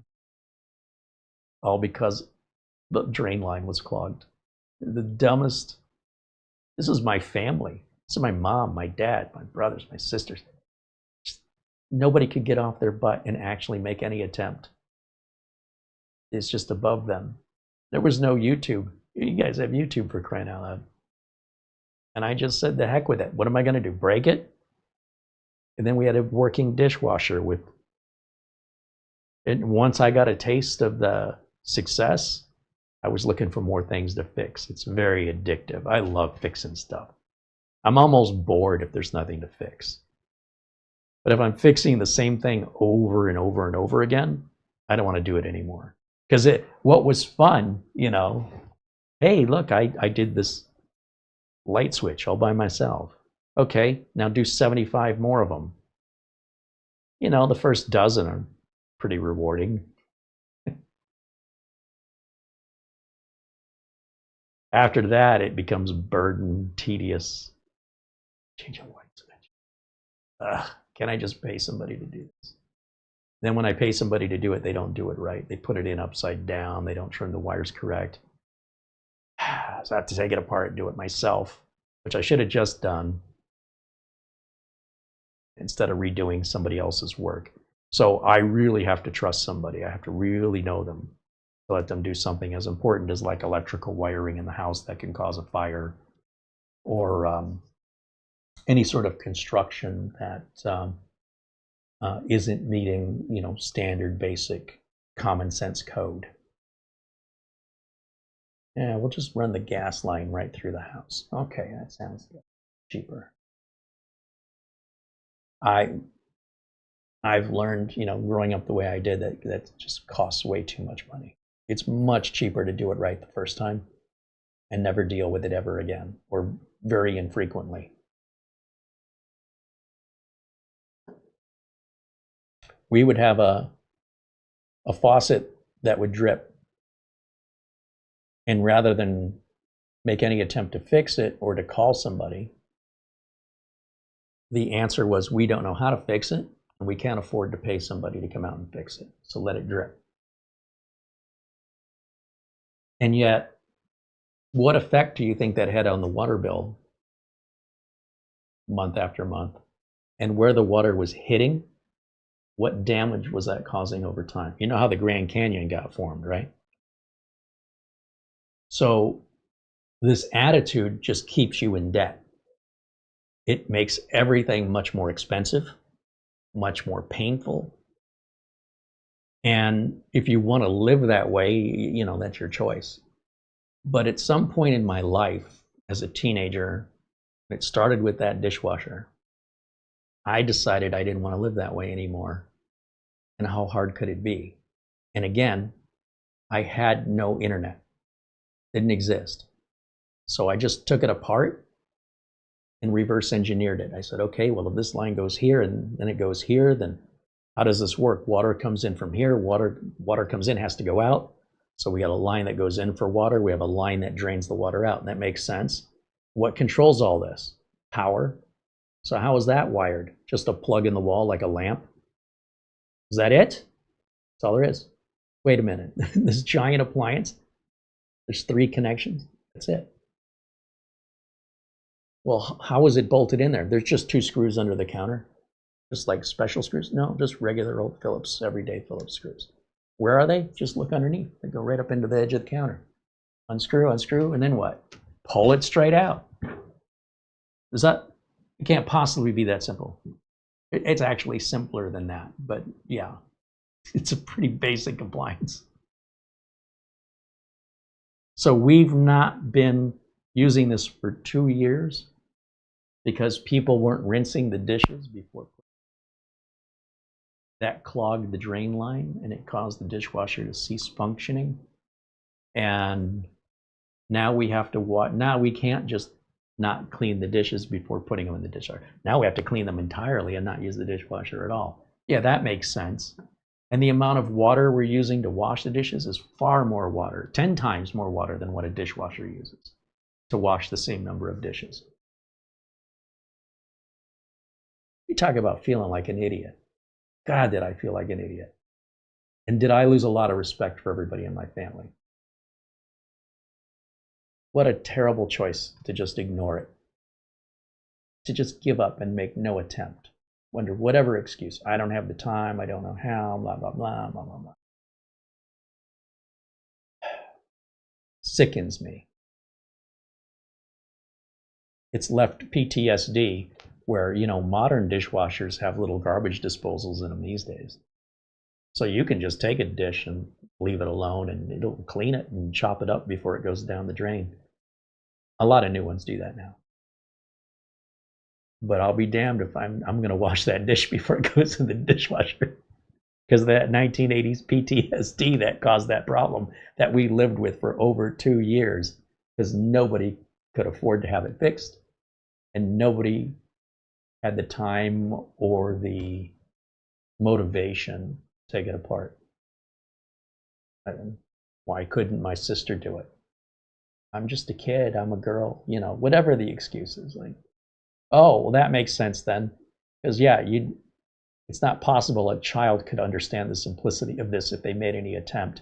I think if you're 8 years old, you'd probably have figured it out. It's really, really basic stuff. So that sat with me and continues to sit with me to this day. So whether you think you can or you think you can't, as Henry Ford once said, either way, you're right. And boy, did that feel good to just show everybody in the family, hey, the dishwasher's working now. And then they'd forget that it worked and they were still washing dishes. What are you doing? You just put it in the dishwasher now, it's fine. And there's this skepticism, like, when did you learn how to fix a dishwasher? When I fixed it. And you're telling me I can put my dishes in that and it's not going to leak all over the kitchen because you fixed it. Some guy, my kid, who's never fixed nothing in his life, suddenly now you're the genius who fixed the dishwasher. I'm like, well, you don't have to be a genius, number one, and if you knew that, you wouldn't be so skeptical. But they were afraid to use it because they didn't believe that I had the skills to fix a dishwasher. That's how mysterious the dishwasher was to them. In fact, my mother would not touch electrical wires her whole life. I said, Mom, why don't you just change this out? And she goes, oh, I'm not touching electricity. I go, well, just cut the breaker. No. Because how do I know it's really off? I go, they make tools for this, Mom. I mean, if you just plug a lamp in and then you hit the breaker and the lamp goes off, the electricity doesn't come back unless somebody flips the breaker back on. No, you do it. She was so freaked out by electricity. She's like, I don't see it. I can't tell if it's there or not. And by the way, in America, if you get shocked with a wall outlet, it's not pleasant. It's probably not going to kill you. You know, it's 120 volts. You're not going to like it, but it's not like something you have to run away from like it's a machete. That's how I was raised. Just the mystery magic electricity that flows through the walls. Don't trust it. Seems childish, doesn't it?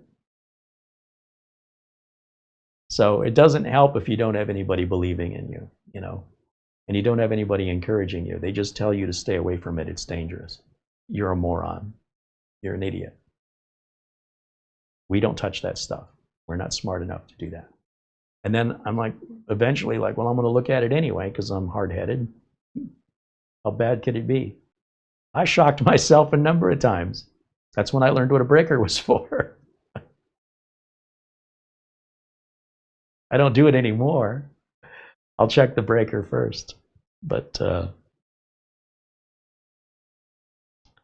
yeah, it's tough to grow up and not have any support or anybody believe in you, because you could just grow up to be exactly what they expect you to be, and you'll end up being just like them. And I did not want to be just like them. As much as I love my parents, I don't want to be like them, and I don't want to live that lifestyle. That's not good enough for me. I've lived it. Thank you for the experience. I don't want that experience anymore. And if I need to save some money to pay somebody to fix something, then that's what I'm going to do. Because at the end of the day, that'll still cost less, than being without whatever that thing is. Like, for example, if there's an outdoor hose bib that's dripping, and I don't know how to sweat weld a new hose bib, I'll call a plumbing company and say, what would it cost me to have you change that hose bib? $100. Come out and do it. I'll spend $100. You know when I'll do it again? Maybe 20, 30 years from now. I mean, it's not like it's an ongoing fix. Once it's fixed, it should be fixed a very long time. If it's done right and you use a good quality part. So with hose bibs, I like to use quarter turn ball valves. You're not cranking. It's just a lever you grab and give it a quarter turn. It's either on or it's off. Think of it as a ball. It's got a hole drilled through it. And the water's flowing on one side, and when the hole lines up, the water comes out. And as you rotate that ball, quarter turn, the hole in the ball gets smaller and smaller, so the water pressure goes down. And then eventually you're on the smooth side of the ball, and the water can't get through. Those cost a little bit more money than the old-fashioned gate valves where you're cranking and cranking, and a big Star Wars door comes down, blocks the water.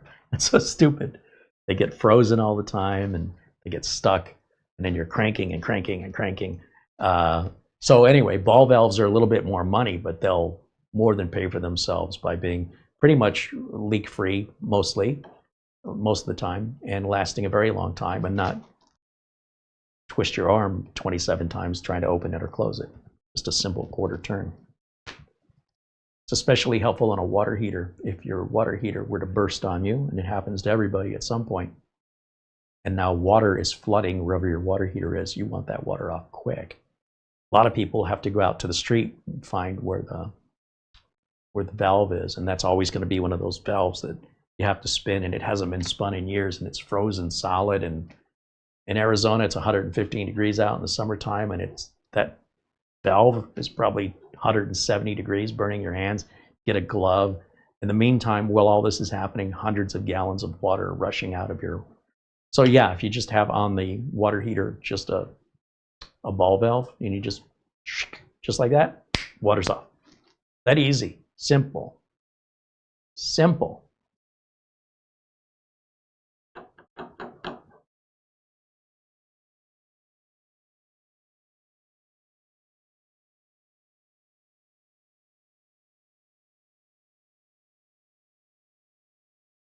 Steelick mentions if you can't afford a dishwasher, you can afford the maintenance.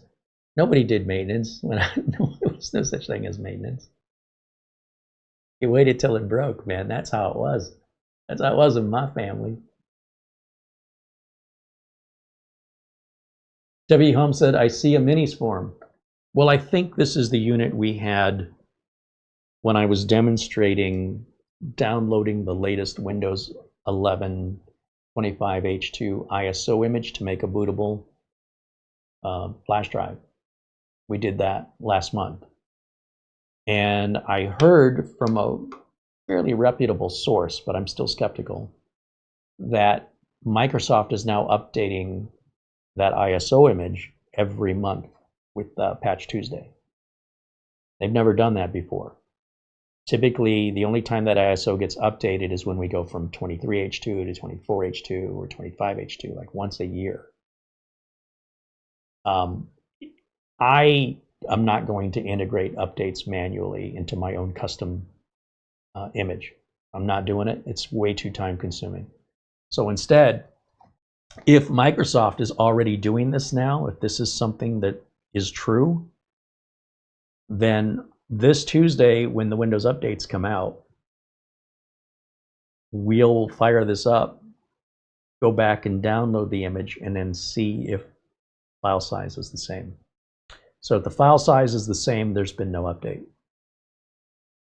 And that's it. It's a super easy check. And I am assuming, you know, when Microsoft releases the new version of Windows, the 23H2 or the 24H2, the 25H2, the day it's released, the ISO image is also changed on the website the same day, the same time. So if in fact Microsoft is updating the ISO with all the latest updates, I would assume it's happening the same day the updates are released. However, here's my thought. Since this Tuesday is Update Tuesday, we're going to fire this up and we'll compare the file size of what's there now with the new ISO image. If the file size is the same, nothing's changed. But maybe the change takes a couple days, so maybe we'll check it again Friday. Right? That gives them 3 days after Tuesday. If they haven't done it by Friday, it's all nonsense. On the other hand, maybe they've already done it. I haven't checked, but I don't expect that ISO image to be updated at all, let alone in between updates. So instead of taking anybody's word for anything, it only takes a minute to plug it in to save the file from last month, and on the same exact machine, on the same exact drive, download the exact same file, and I should see the exact same size. It doesn't have to be overthought. It's pretty simple. If the file's the same size, it's the same file. There's no way that Microsoft is adding any features or security updates that don't affect the file size. That's just not possible. So if we're comparing the file on drive C with the file on drive D, depending on the size difference, the same file can appear two different sizes. So it's important that we use the same machine that we used before with the same drive, with the file in the same directory if we want to get an accurate reading or comparison. So we're going to find out together, because when I update my Windows 11 installer, it's pretty much done once a year. So when I update this in October, November, whenever the big update comes out, and I create a new media installer, I get that whole year's of updates now already on here. So that means once Windows has been installed, I don't have as many updates waiting for me since the data is newer. Now, while I'm not going to add updates manually, some of you might do that, but again, that's something I used to do when I thought it was fun. It's a never-ending, you will die before you will ever be done. Those updates will never stop. And once you start that process, it has no end. So I got other things to do. So what I would rather do is just update to the latest ISO, whenever that happens to be, which has been once a year. And then the more time passes since I made this, the more updates are waiting every time I do a clean install. But so what? I hit update and I walk away. What do I care? What I do care is if I'm filming live at the time and we're all sitting here, waiting for an update to be done. So if I can find out that, hey, Microsoft has changed this, and in fact they are changing the ISO once a month, then I will update this every time the ISO changes. And that way, anytime I need to do updates after a clean install, I won't have that many updates waiting. But for right now, and the way it's been pretty much since Windows 10, is that in between the big annual updates, or Windows 10 was doing it biannually, but they're now doing it just once a year. That means that the first month there's a few more updates than there was initially, and then the second month there's first month plus they start compiling. Then the third month, the fourth month, we get up to month 11, we got a list of updates like this. Then we get a fresh new installer, and then we back down to just one update. So if we can update the installer, but somebody else is doing the work, I'm not going to do the work. I'd rather just let the machine sit and update. I don't care. But if I can download the image and reburn this reusable USB, takes 10 minutes of my time, and I only have to do it once, say every 30 days, I don't mind. I don't mind at all. But Microsoft's never done that before, so I'm skeptical to believe that this is true. And one way I find out if something is true isn't to talk about it, it's to do it. But I can't make Tuesday get here any faster, so I can only talk about it right now. So anyway, I thought I'd bring that out. I'm pretty sure this is the one we used. I'll have to fire it up and look in the downloads directory, but we should have our Windows ISO from when we made the video last month. And we'll download the same ISO again. It'll have like a parenthesis number 1, look in the directory and see if the file size is the same. If the file size is not the same, Microsoft changed it. I don't care what they changed. I'm not interested. I just want to make sure that when I install, it's in my own best interest to always have the latest installer. That's all. And that installer has only been updated once a year the last few years. So this would be a big change if it's true. So rather than assume, we'll find out together.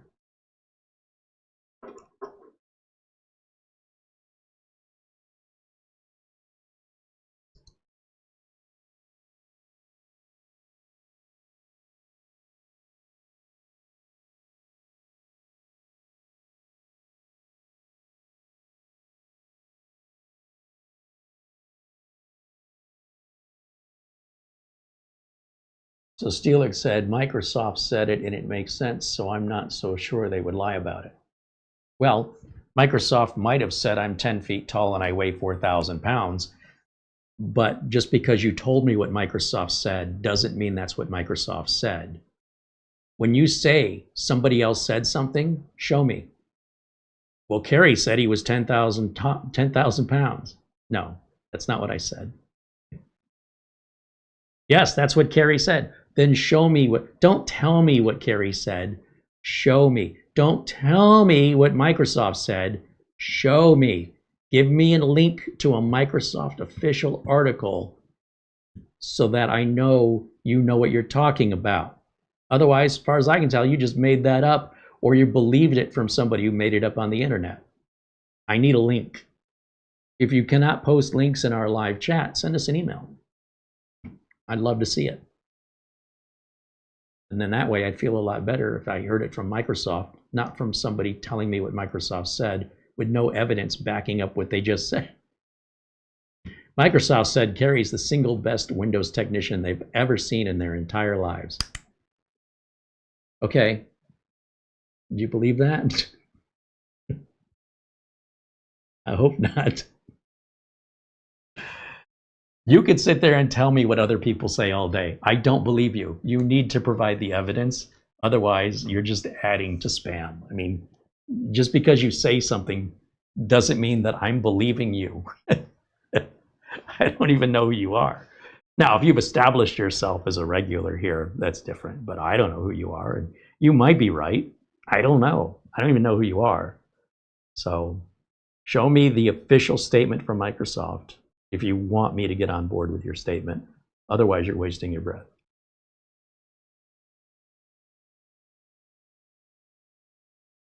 I've never seen such a statement, but that doesn't mean it doesn't exist. No one has provided me that statement. So if you have it, please share it with us. In the meantime, we're still going to check it anyway. You know, we're going to verify.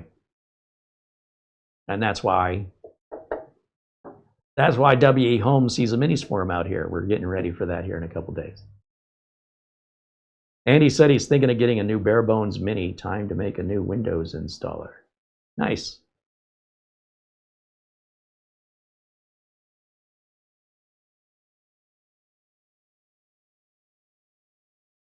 Steelix says all the updates download either way, so it may be a little quicker at times.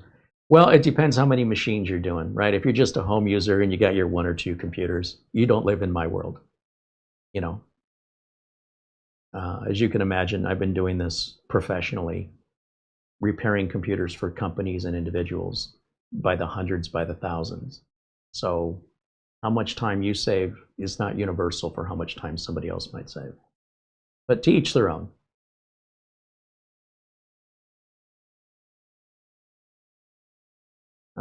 He says, I'm not sure who said this about Microsoft, but I did hear it and see it from a reliable source. It's just noise. Nothing you're saying makes anything you're saying prior any more believable. You're justifying nonsense with more nonsense. Well, Microsoft said it. Well, where did you hear that? From a reliable source. So you just make things up. When you cannot identify the source specifically, you're wasting my time, right? I'm not. You could sit there and justify it to me all day long. You either have the source or you don't. That's it. So believe what you want. I'll believe evidence. Again, I'm held accountable.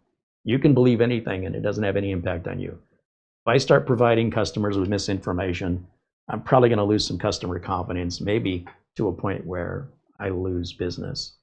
Maybe to a point where I have to change careers. Maybe my whole life goes upside down. It is some very serious consequences for me or anybody else in the line of work I'm in. And I'm trying to deliver that level of responsibility and accountability to be considered by home users, because it wouldn't hurt you as a home user to live by those standards. The difference is if I don't, I'm likely out of a career soon. And I'm not willing to give up my career because I want to believe what somebody says online. No, if I lose my career because of my screw up, not because of yours. But if it makes you feel good to think I'm 10 feet tall and 4,000 pounds, you go right ahead and start telling people that. I don't care.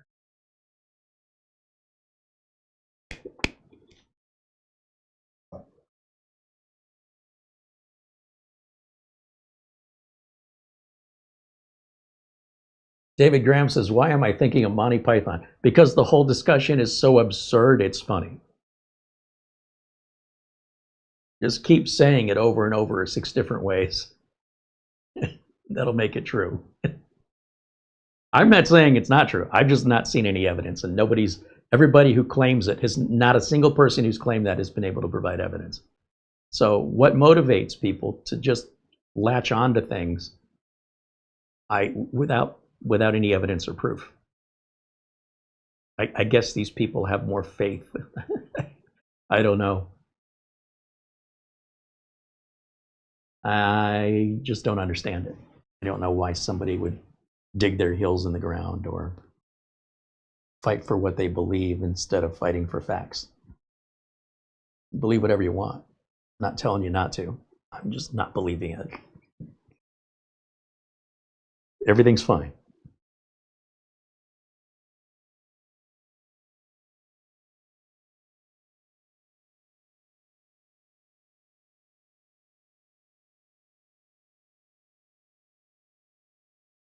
And he says he learned how to make the installer here. Yeah, well, that's what we do. We demonstrate. We don't just talk. We show the proof.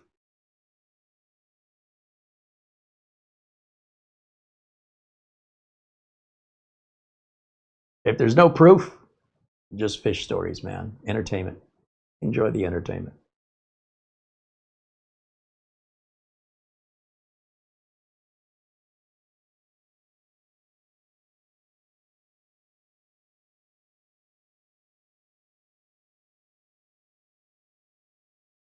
All right, so we're just a little over 2 hours on today's show. If you guys have other questions for me, I'll stick around. Otherwise, we'll wrap it up. Do you guys, was it John Downey? Did you make any progress on your IPv6 discovery there. Let's see.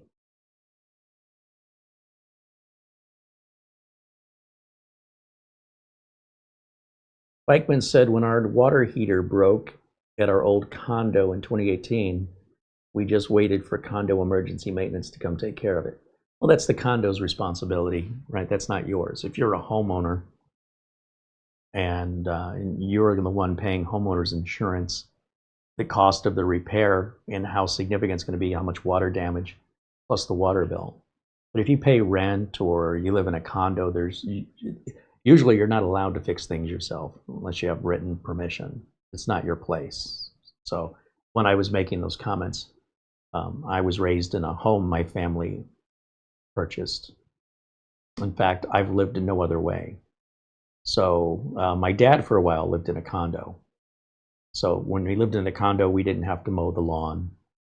You know, we didn't have to worry about anything other than maybe changing light bulbs. But that was for a very small part of my life. Mostly we were in homes, whether it was one of my dad's homes, one at a time, or my mother's, which only was one, or the house that I was raised in, or one of the two houses I was raised in Detroit. I've been very fortunate, I think, never having been forced to live in an apartment, because I really cherish my privacy, and I don't want to hear people screaming and yelling, and I don't want my car being boxed in, or having somebody park this close to me, or taking garbage downstairs and groceries upstairs, or the dumpster out is full, and I can't live like that. I can't do it. It's just I'm not built that way. I'll go grab a box for a refrigerator and go sleep out on the street before I'll live like that. I can't do it. It's too many people, too much noise, too much chaos, too much mess, no control. Come outside, wheels on your car get taken, they're gone. That happened when I visited a friend at an apartment. Stayed the night, and when I woke up in the morning, the wheels on my car were taken off. So yeah, apartment living's not for me. No, dorm life in like college, different story.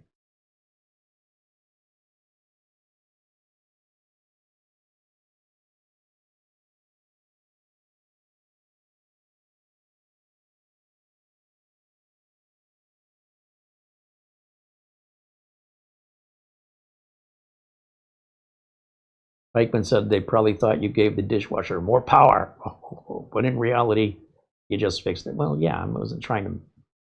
I never try to, when it comes to like a car or appliance, I'm never trying to like put turbo on it. I just want it to work, right? It was working before. Now it's not working. There must be a reason for that. And I want to put it back to working again. When the ice maker broke, I tried fixing the ice maker. I couldn't figure it out. I looked online for a new ice maker for the refrigerator. It was like $500. I said, well, geez, you know, I could buy a new refrigerator for a little bit more than that. So then I went to eBay and found an ice maker for $100. I ordered it. Came in like 10 days later. I've never changed an ice maker in my life. Super easy. Couple screws, wire that clips on, water line plugs in, take the old one, throw it in the trash, you know, make sure you clean the new one, put it in, turn it on, ice maker works. Didn't have to call anybody out, didn't have to spend $500. It did cost some money, but still cheaper than a new refrigerator. Still works today. No big deal.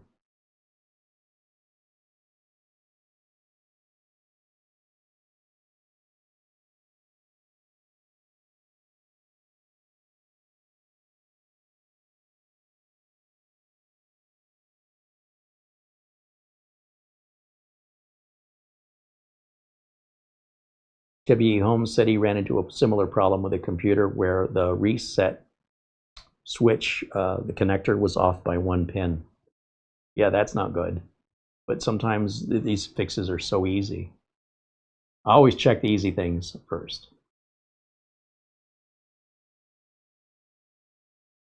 "50 characters only" says, "Are you a beef or pork kind of guy?" I don't know when you joined our chat room, but do you remember what it said before you were allowed to type anything? Is it you just click OK and you didn't read it? I'm just curious because we're not a food channel. We're not. I invite your tech-related questions. If you don't have a tech-related question, like I'm not here to really discuss anything else. If we sometimes go off on tangents, like I might give an example of something, but dietary habits outside of, we talk about Mara's cookbook that she just came out with. Stuff like that that may be related. But I would appreciate if you keep your questions. I mean, we go off on enough tangents. We don't need help with more squirrels. If we start a food channel up or something, which we're talking about doing, then I would ask you not to ask your computer questions on the food channel, right? Kind of. So if you do have questions, I am referring to technical questions. I'd be happy to do what I can to help you. Anything outside of that isn't a tech question.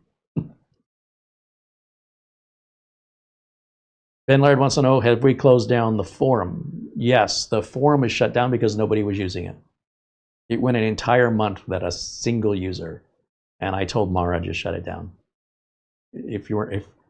So the public dictates what's going to work and what isn't going to work. And so we're going to try a lot of different things to try and get our audience involved. And most of them are not going to work, right? Anybody who's ever been successful rarely was successful with the first thing they tried. And so we make some modifications. We come back and try something else. But the forums were a complete waste of time. But we tried it, right? We tried Discord for like 3 days and it got so abused we shut it down. The forums, they kind of started out pretty good, very promising, but turned out there were maybe 2 or 3 people, the same 2 or 3 people, like it was their own private support area. That's not what we were trying to create. It wasn't trying to give people exclusive access. It was open to everybody, but if only 3 people use it, you'd be under the impression that those were the 3 special people who got treatment better than everybody else. And eventually that became 1 person, then it became nobody, and then we said, okay, we're done. This isn't working. For that, you can just use email, and you can always reach out to us in email. And very few people do that either. So, I mean, we'll keep the email up because you never know. But other things, we'll see what other ideas we come up with and see if they work. But if it's not working, there's no sense leaving it up. It's just one more job to do. It's one more thing to check, one more thing to maintain, one more thing to keep secure. And if we're putting more time into it than our viewers, it's just not a good use of our time. So it's not just you. The site's been taken down.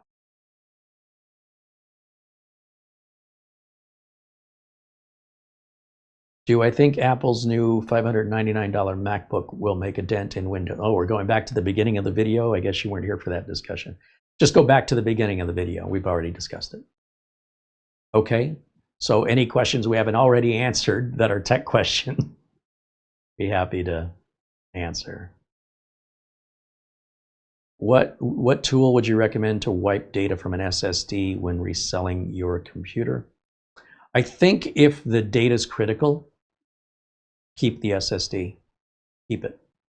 Don't include it with the computer. These days, like if you look on eBay, a lot of computers now being sold are being sold without RAM or storage because it's worth more than the computer. In some cases, if the $300 computer, $400 computer has $250 worth of RAM and storage in it, they're going to take the RAM and storage out and sell them separately. And then they'll sell the computer, provide your own RAM and storage and operating system. That's what's happening right now because of the cost of RAM and storage. But if the reason you want to erase the data because you're afraid someone might get your data, keep the drive. Just buy an enclosure for it, like a USB enclosure. They're $20, and use it as an external storage device, or put it into another computer and use it, or stick it in a drawer, keep it as a backup. If you don't want the data and you don't want anybody to get the data, put it into a shredder. Do not. If you're worried about your data, never let that drive out of your sight, out of your control, ever, under any circumstance.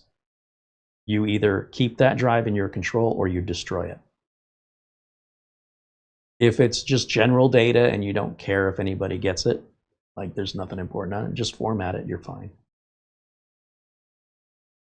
Yeah, then it's no big deal. But one would assume that if you're asking, that the data would be that important. I'd keep it, or I would destroy it. And a paper shredder, most paper shredders that'll shred credit cards will shred solid state drives. And then no one's ever getting your data back. Not possible.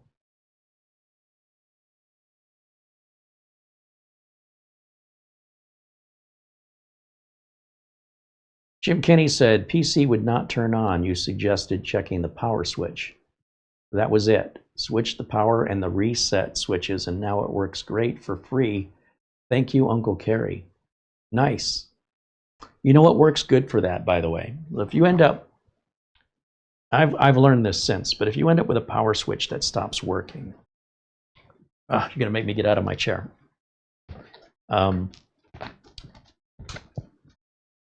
There's a spray that you can buy. It's called contact cleaner. And lots of companies make it, but a company we all are familiar with here, at least here in the United States, is WD-40. And so WD-40 sells contact cleaner.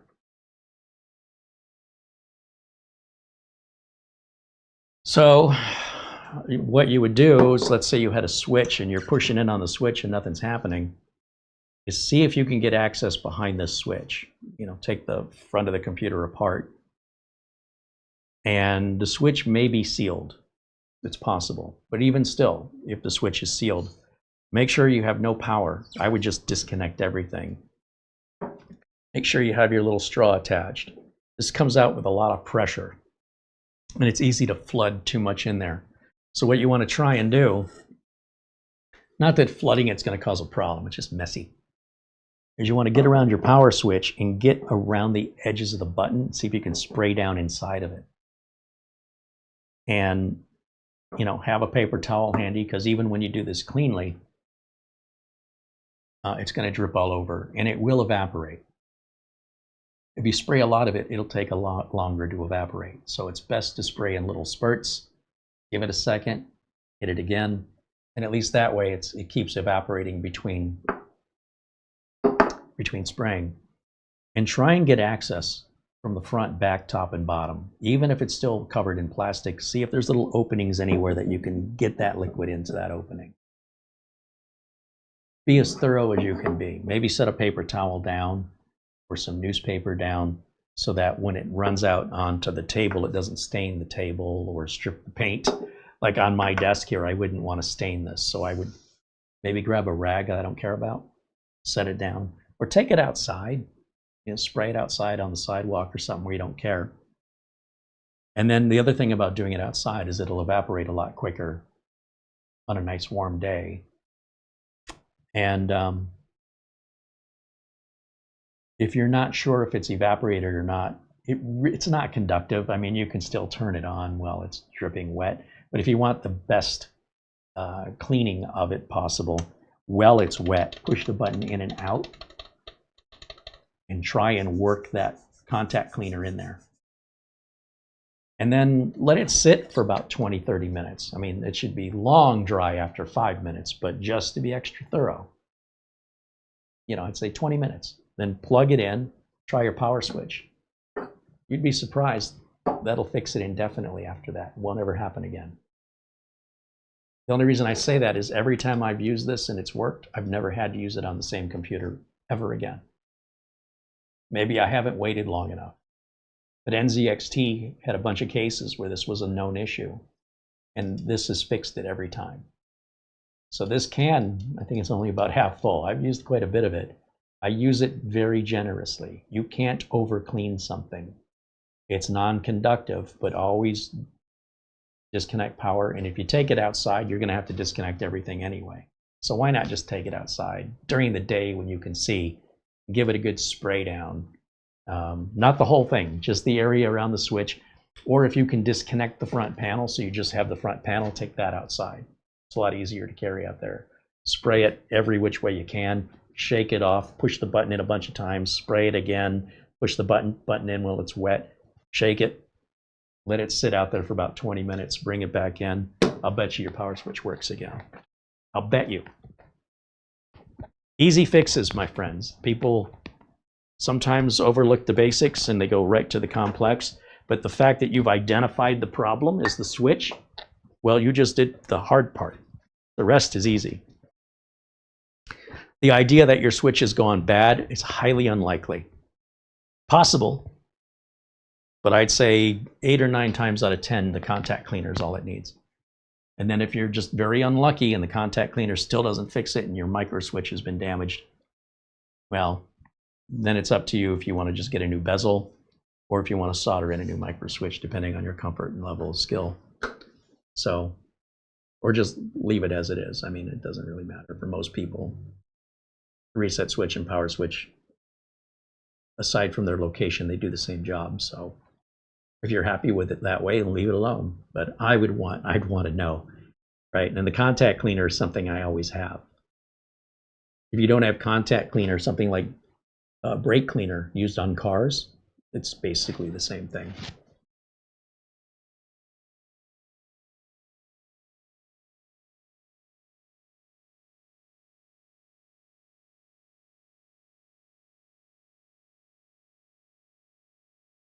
What do I think about RAM prices skyrocketing? Well, I don't like it. But, you know, you could say, what do I think about it raining outside? What's the point of having any feelings about it? Look, I was raised as a teenager in the 1980s in a generation called Gen X. And one of the things that we were taught growing up is you can have anything you want, but you can't have everything you want. You can be anything you want to be, but you can't be everything that you want to be. And the world doesn't revolve around you, and what you think doesn't matter in this world unless you want to make something of yourself and have some control and power. You are the same as everyone else. You are not special, and what your thoughts are, no one cares until you become someone special, should you choose to do that. So whether or not you like something or dislike something, it was made very clear to us as kids, we don't care. So what do I think about the price of RAM? Doesn't matter. What do I think about how our weather is? Won't change the weather.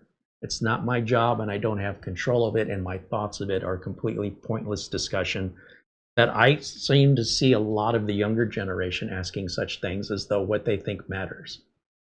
You know, you can think I'm 10 feet tall and 4,000 pounds. It doesn't make it so. You could think I'm a millionaire, and I'll still check my bank account every day just to make sure, but that isn't changing anything. What you think or feel about something doesn't change it unless you're willing to get up and do something about it. Since there's nothing I can do about the RAM prices, what I think about it is irrelevant. I don't really have feelings about it. I don't know any other way to say this, but I don't care. It is what it is. If you can't afford it, don't buy it. It doesn't matter how cheap it is. I mean, we were giving away stuff and people said it wasn't good enough and they were complaining. We gave away a computer to somebody who begged for a computer. Oh, I need this so badly. And we said, oh, we want to help somebody who needs it. And then they complained what we sent them wasn't good enough. And we said, well, you're welcome to return it. Sorry, your gift wasn't good enough for you. This was a person who never gave us anything but grief. We just tried to do something nice. You want to know why we don't do that anymore? That sort of entitlement doesn't play well when you're looking a gift horse in the mouth. It's very disrespectful, and it turns off any sort of motivation to help strangers. So if RAM was 20 bucks and you say it's too expensive, or RAM's $2,000, you say it's too expensive, that's a you problem. It's not my problem. If we can't afford it, we don't have it. I would have so much more stuff if I could afford it. You know what the price of yachts are right now? I don't know. What do I feel about that? I don't like it. I can't afford a yacht. I really want one.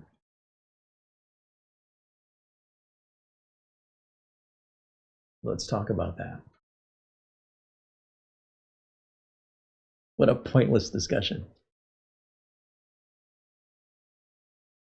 Andy said every ham operator has a can of deoxit.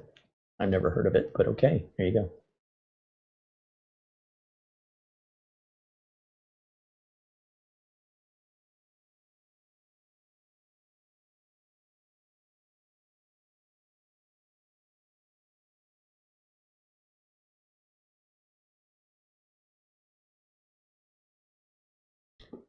Someone actually did that. Yeah, we sent them a computer, and they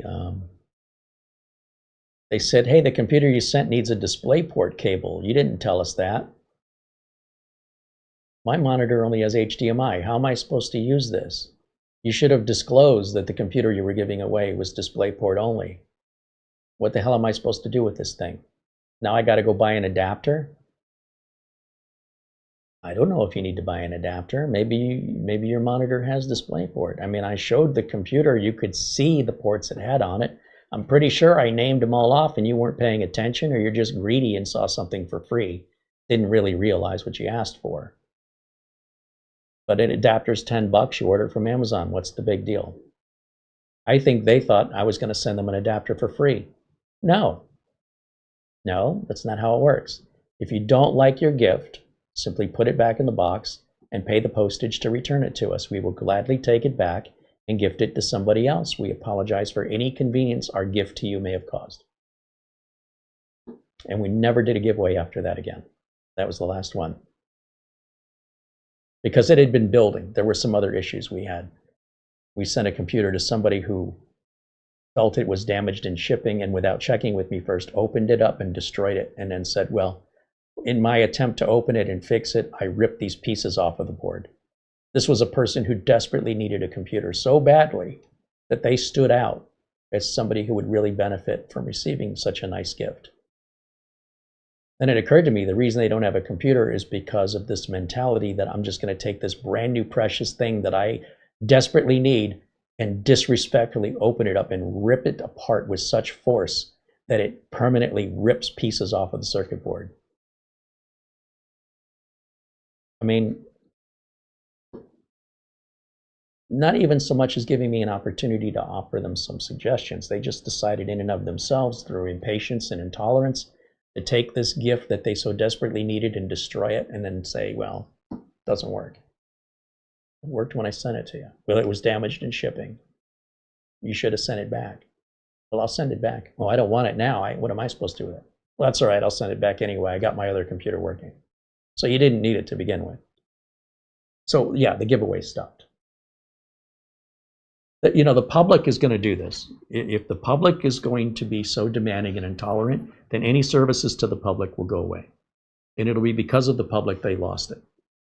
And you're going to see this more and more when it comes to, well, I mean, look how many people are giving away computers right now. Are you aware of any, like Twitter? I used to see constantly PC giveaways from YouTube channels. I don't see them anymore. It's not worth it. People are too disrespectful and too entitled. So, you know what? We obviously don't deserve to have these things. And if it means that much to you, you go out and earn it like the rest of us. And it's shame. It's a real shame that you've got definitely deserving people.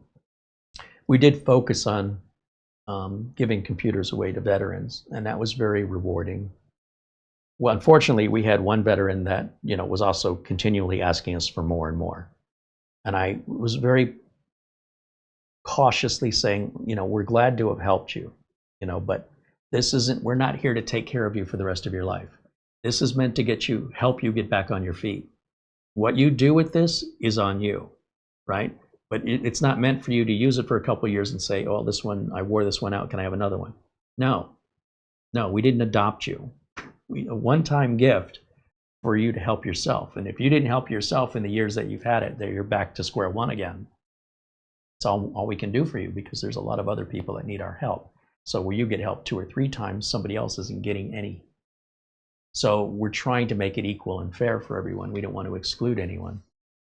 We also had someone get their mother involved and start to email us, harassing us that her son had applied for one of the giveaways and hadn't been selected, and gave us all the reasons why her son should just, be deserving of one of these. And it got to a point where she was almost demanding we send her son a computer.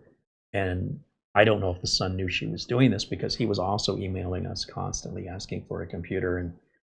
And it was almost like they felt it was owed to them. And they were never members of the channel. They never did anything to support us. Not that they have to, but when we're choosing between lots of people asking, we're trying to find those most deserving, and hopefully members of the community that would have used the giveaways to continue to be part of our community, not to just vanish. And I think I relented at some point. And I sent the computer, and then I never heard from them again. So problem solved, I guess. Not a thank you, nothing. So giveaway stopped. If that's the way culture wants to behave, then all of society is paying for that in a way that is a choice. And then it just takes it away from everybody, and then you don't have to worry about the problem anymore. Problem solved permanently. No, we did give away many PCs for people that were very grateful, which feels wonderful, and are part of our community. Bill Sony there in the chat said, my mini PC was really nice. It works great, and thank you so much. I'm not fishing for that. I'm pointing out the bad seats. Most people were grateful, but the amount of people that weren't, that this entitlement and demanding, and it wasn't just one person. It was probably 10%, like 1 out of every 10. It's too high of a number for me. We gave away hundreds of computers, and that means we had dozens of complainers that, by the way, wouldn't have had a single complainer if we didn't do any of the giveaways at all. So I'm a problem solver. Say, well, if by me giving away computers, it's helping these people, but it's also creating more stress and frustration from a certain percentage of those people coming at me for something, then the solution is we don't give away the computers anymore, and that problem never happens again. If somebody buys something from me, then they have a warranty and they have support, and they want to contact me for help. It's always welcome, because they're a paying customer. But if somebody's not a paying customer, they're not supporting the channel, at least as a member or something, and yet they're demanding something from me.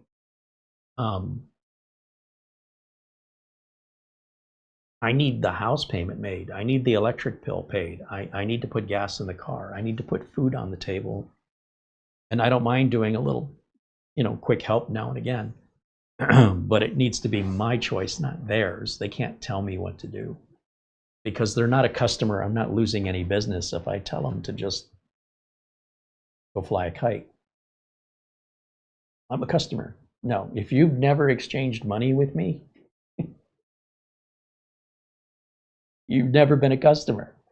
Well, I want to tell you how to run your business. Well, if you're my customer and we've conducted business, and you would like to inform me on how my business could better serve you, I would be open to hearing that. But if all you do is watch my videos and tell me I'm running my business wrong, It's just like a dog barking. It's just a nuisance annoyance. You know, put headphones on, turn the music up, drown them out. It's just unnecessary noise. It doesn't have any value, and it's not changing anything. Just want to hear themselves barking. So when we have members of the community, supporters, and customers, we support those people above and beyond. And any criticisms or concerns that they have, they're the future of my career. But viewers, just general public viewers, watching the video for the sake of watching it and wanting to tell me what they think.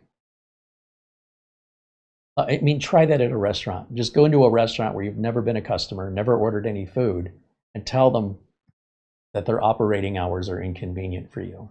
And see if they care. Okay, thanks for letting us know, whoever you are. Okay. It's not going to change anything, and it's just really an unnecessary distraction, and there's got to be a better use of your time for what you can control. You can't control somebody else. But we do want to make sure that the people who support us have value. They know they have value to us. And even if that support comes in the way of just being a kind, thoughtful member in our community, that's always thoughtful, always kind. It doesn't have to be a financial one, transaction. It can be a communication that is equal among us, that is respected in both directions. We hold value to that as well. But if somebody's going to talk down to me and they're not a customer, they're probably going to get the boot real quick. If somebody talks down to me and they are a customer, I'm going to let the customer know that our relationship is reciprocal. I am not above you and you are not above me. If you and I engage in a transaction, you will feel that you're getting your money's worth, and I will feel I'm getting paid enough for what I'm selling. We will both walk away from that transaction feeling like we had a good exchange. I won't try and rip you off, and I don't expect you to try and rip me off. And the minute I feel like you're going to try and rip me off, I'm just going to draw the line and say that's not how this works. If there's very little benefit for me, what motivation do I have to make sure to take care of you?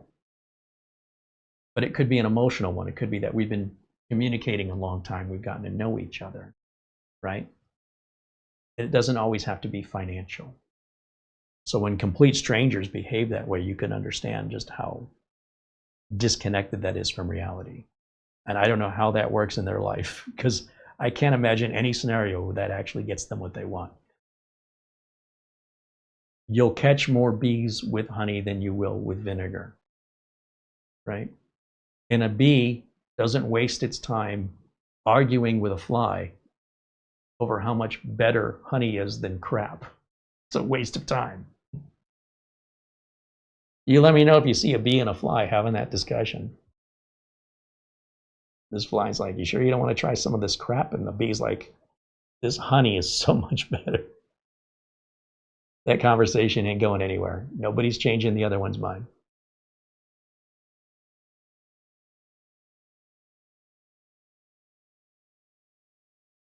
The IT Business Podcast. Nonprofits are doing it now as well. They want everything new and tech support for free. My 30% discount isn't enough. Who is IT Business Podcast? It's a new name.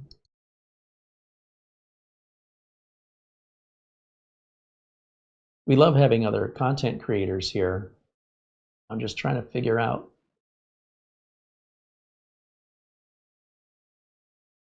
Is this Marvin? I think this is Marvin. Marvin B. You guys might remember Marvin B. if you've been following me for some time. Marvin reached out, and Marvin is it's Uncle Marv. He's been working in this field, I guess, as long as I have, maybe longer. I don't know which of us is older. Well, doesn't matter. Bottom line is, unlike tech enthusiasts, he does the work. And he likes to bring on other IT professionals, and he's been doing it for a long, long time. And he reached out and said, you know, it's been a long time. Would you come on as my guest? And I'm like, hell yes.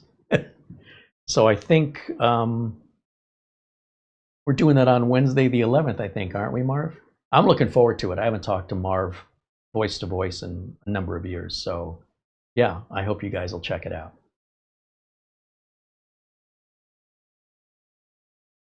Yeah, there he is, says Uncle Marv. Lou Greenia said, Carey's always treated me well, as has Mara. Very grateful for that. You've treated us well. Like, we're just giving back what we get. That's all. That's all it is. And it doesn't take much, right? Just simple hello will get you back a hello. And a simple, you're doing this wrong, will get you back, no, we're doing it just fine. We didn't ask. You know what I mean? Like, there's a level of returning and reflecting back that's what we receive. And I think life pretty much works that way. If you put out good thoughts to the universe returns good things to you. If you put out negativity and pessimism, then the universe is going to surround you with negativity and pessimism. And if you don't believe it, just try it. Run your own experiment and just be really negative and just watch how things in your life appear to start to become negative.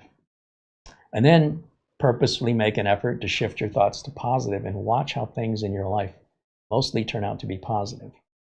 And if you can't be bothered to run the experiment, then you're missing out on what's actually controlling the quality of your life. It's you and your attitude. So when people hit us with bad attitude, they get bad attitude the same way the universe returns it to them every day. Beyond that, when people decide to make that change themselves, it doesn't mean all bad things stop happening, but it definitely changes the overall sort of, it's always bad things kind of an attitude. It's not always good things either, but it could be mostly good things if you want it to be. And if you don't want it to be, you know, maybe you're a masochist. It's allowed. I don't want to be around masochists though, so you can go, you go do your thing, and I'll do mine. But yes, I mean, we have so many wonderful people in our community, and I can't tell you how much I appreciate each and every one of you. Because when you go out there to the internet, or if you look at the people that we blocked in today's video, they're people we've never seen before who came in trying to control the conversation. And it's no way to introduce yourself to somebody in the real world. That's not going to get you very many friends. And until you are self-aware of what you're doing and you choose to make a difference, will your life then get better? But we can't make them do that. We don't have to listen to them either. But those are always, when that happens, they're always members of the general public. Most members of the general public are fine. It's just those few that are collateral from opening it up. And you know, that's why I love the members only videos, is they're just a lot more pleasant. We don't get the challenging contention from randos making claims that they insist are true or want to argue with me about my own experience. It's so preposterous. It would be like me telling you your favorite food. You say, you know, I can't stand to eat roast beef. And I say, what are you talking about? You love roast beef. What? I just said I didn't. Yeah, but you're wrong. I know what you like better than you know what you like, and you like roast beef. What? You're telling me that I like something I just told you I didn't like? Yeah, because you're wrong. Who are you? Oh, I'm not going to give you my real name. That's what they're doing. It's so stupid. I don't know. It brings some sort of weird bullying, power tripping joy. So we just ban them. They can have their fun for a few minutes, and when I catch on to being trolled, okay, they're trolling. We just get rid of them. And it's a painful way to go through a big audience, worldwide audience, that have to find the little gnats. But once they identify themselves, and they're pretty loud about it, It doesn't require a whole lot of sleuthing. They make themselves known. And then it's like, okay, they're banned for life, so we're done with them. Stupid. What a complete waste of time. And he said, if this is testimonial time, the NAS you sent is doing what it should, and I learned a lot getting it set up and finding uses for it. Well, I mean, that's the difference with working with a known community versus a random community. You know, when we talk about opening these videos up to the general public, we open the opportunity to create new members or new community members, whether or not they're paying or not, just to be a member of the community. How else are we going to find more people to join us? But when we open those doors, we get a bunch of ne'er-do-wells coming in too. And it's just discouraging that either they don't get it, they don't want to get it, they don't care, they're disrespectful, they want control of everything. I don't know what they're thinking, but it's very disparaging for me to deal with it, to babysit somebody else's children. So we just ban them. But there's a side of me that's like, man, to take this members only and just leave it members only limits how much the channel can grow, but all of the negative part of this goes away. On the other hand, if a company were to send us a product to review, they don't just want us showing it to a couple hundred members. They want it shown to as many people as will watch it. So then we lose the opportunity to do reviews if we go members only. So there's no perfect solution. I mean, with everything I do, there's always a part of it I don't like. Like, I don't like writing up invoices after I do the work. I like doing the work for my clients. I hate the billing. I hate the paperwork. Now, thankfully, I've got Mara to take care of that for me now. She loves it. And you can tell because her paperwork looks a lot more professional than mine. I just want to get it done quickly. So very vague and, you know, here's your invoice. Quick as I can get it done. I don't like writing. It takes too long. If I have a pen and paper, I write so quickly, I'll have a whole page filled out faster than anybody you've ever seen. Good luck deciphering what I've written. I would not have the patience to spend 5 seconds in drawing each individual letter using calligraphy. By the time you finished one word, I'll have 3 sentences written. So it's sloppy. It doesn't look good because I'm not enjoying it. It's a chore. I want to get it done. And when it comes to, you know, making YouTube channels and wanting to invite everybody in the general public worldwide, we do have people that have just nothing else better to do or are disconnected from proper socialization. They weren't raised well, and we end up doing some babysitting for free. And I mean, I don't mind if I'm getting paid to babysit, but I'm not babysitting for free. So once I've identified somebody requires a babysitter, I just ban them. It's still annoying for me to have to. Why should I have to do that? Why can't people just be nice? Some answers in the universe, I'm just never gonna know. John Downey says, I'm back and the IPv6 went away. Did you ever figure out what it was? Panama in the chat says, greetings from Trinidad and Tobago.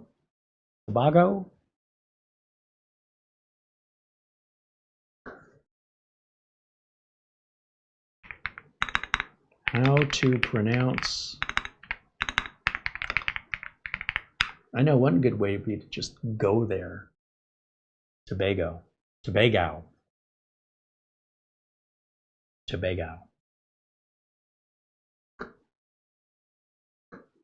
Yeah, maybe someday. I have to do a little in-person research. Well, welcome in. It's good to see you. Good to see everybody. Tall Beast says hello from New Zealand. Welcome in.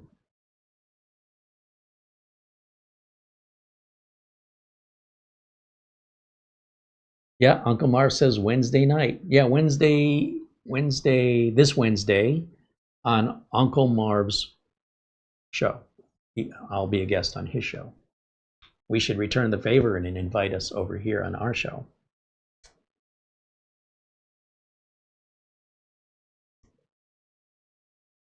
We'll present that to Marv and see if we can work that out.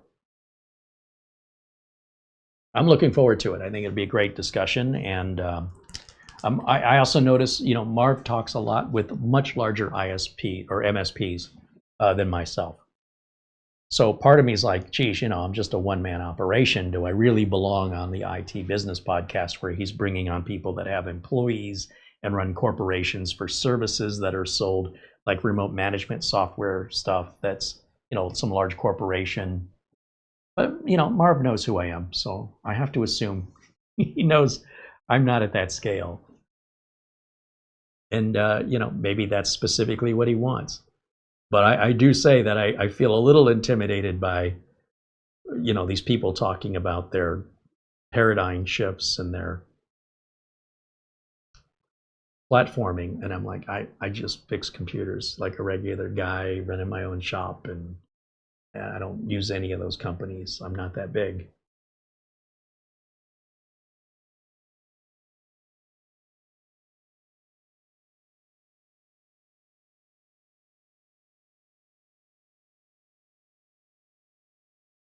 I'm still an MSP. I mean, I do qualify. It's just not the typical guest I see him interviewing.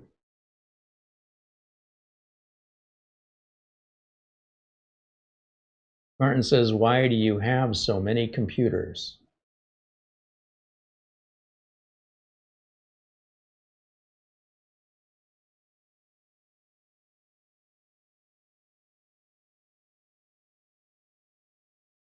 Every computer we have, we've used to make videos with. Without the computers, we don't have the videos, and without the videos, we don't have the viewers, and without the viewers, you wouldn't be here. So I guess we have them because of you. It's your fault. We've been trying to sell off a lot of these, but unfortunately, you know, with the economy the way it is, people just aren't buying. If I really was desperate for money, I could strip the RAM and storage out of them. That's easy to sell on eBay and easy to ship and pack. But then I'll be left with computers that can't be sold without storage and memory. So they just sit here, and eventually someone will call and we'll sell them. Or we'll have another project, you know, to use one here on the bench for a demonstration or an upgrade. I don't know. It's all just content. That's all. If I wasn't making these videos, I wouldn't have all these computers. I've always had probably more computers than the average person for my business. I need loaners and replacements and ones that I can sell. But this is over the top because of the sheer amount of videos. If we've got 1,500 videos on this channel,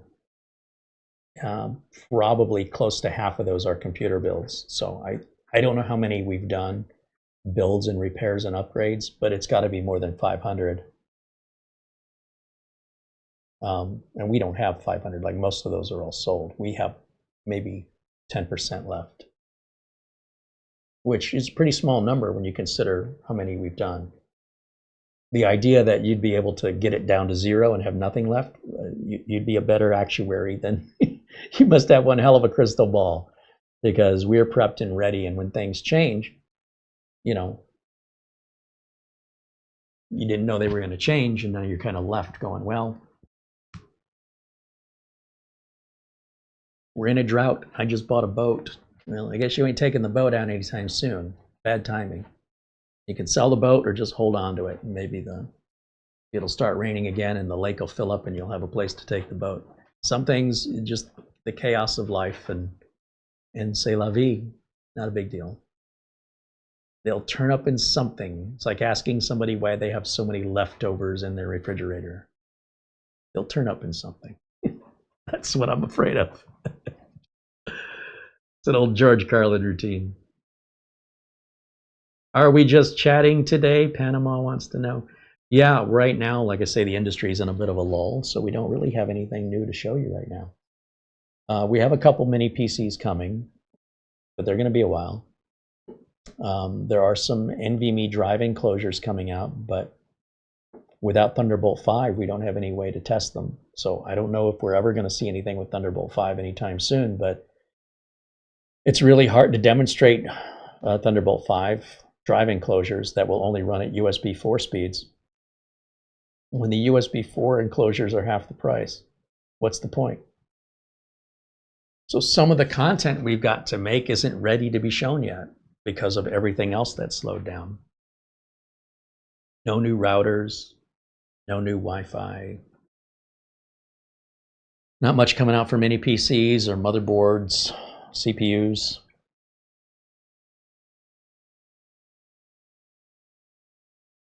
So we can talk about what we already have.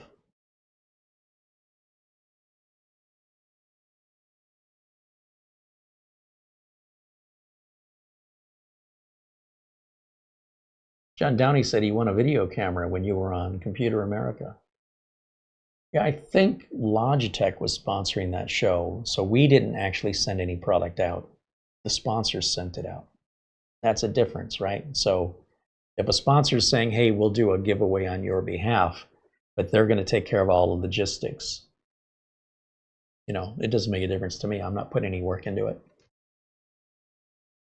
Andy says, no new NAS. There's been nothing new.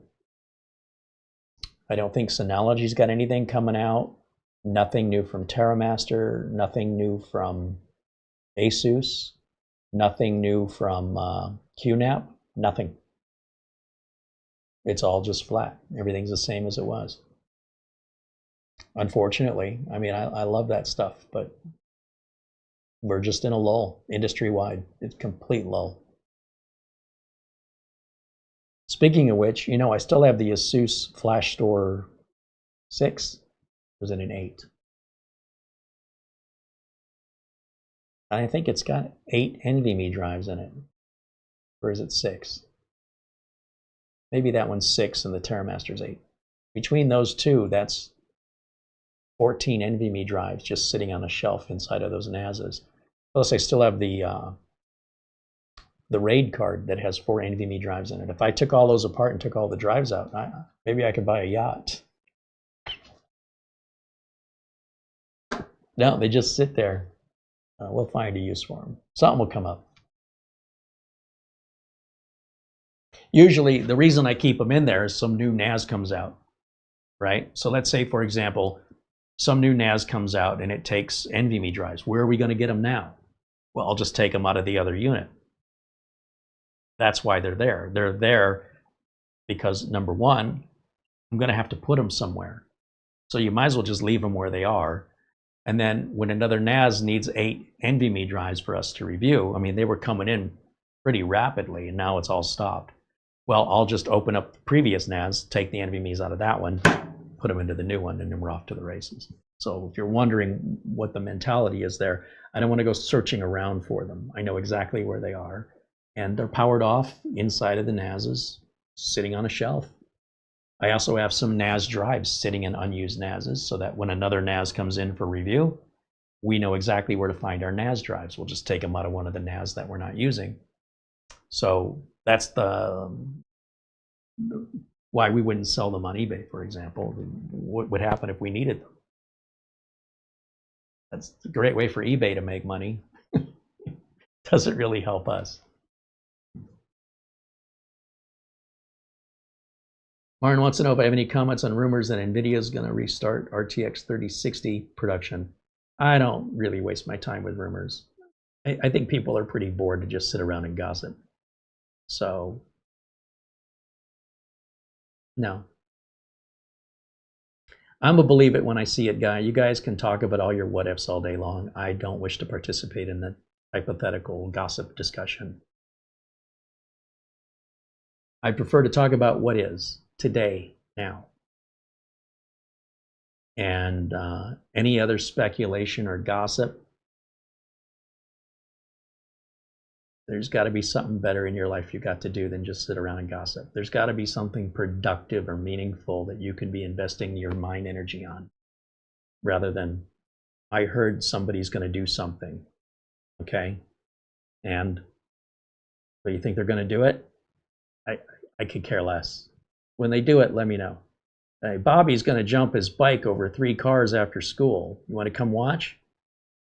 Yeah, when is it? Well, we don't know yet. Okay. Well, you know, you let me know. Other than that, I have nothing more to say about it. And then very rarely does anybody ever follow through because it never happens. So yeah, there's got to be another way we can share information that actually has some meaning, or we can actually get off our butt and do something. One of those two things. But just talking about what other people are doing, unless it's you personally, I'm not really interested in what other people are doing. I could care less.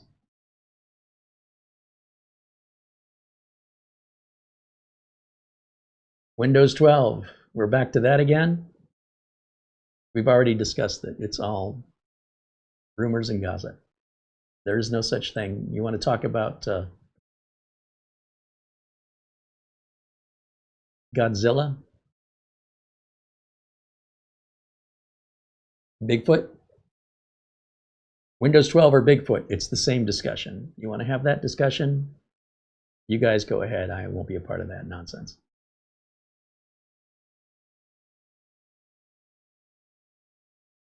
Anybody ever think to talk about what is? Is any of the conversation of your thoughts about what actually exists and asking questions about it, instead of wondering about what might exist that somebody else might actually do or might not do, that has nothing to do with you and is beyond your control, but you want to be ready for it just in case somebody decides to do something? What about the stuff you have now? You don't have any questions about it, no problems with it. It's only about whatever in your imagination. You know, a lot of things that were in people's imagination existed because someone got off their butt and did something with it. You sit there and talk all day long. It's not getting anything done, and it's not educating anybody. So what's the point? What's the point?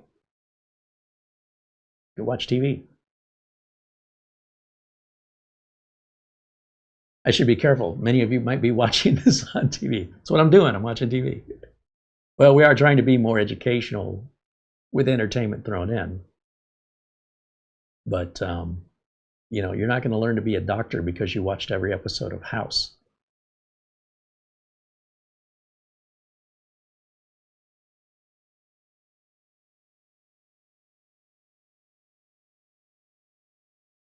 This sounds like an argument against religion.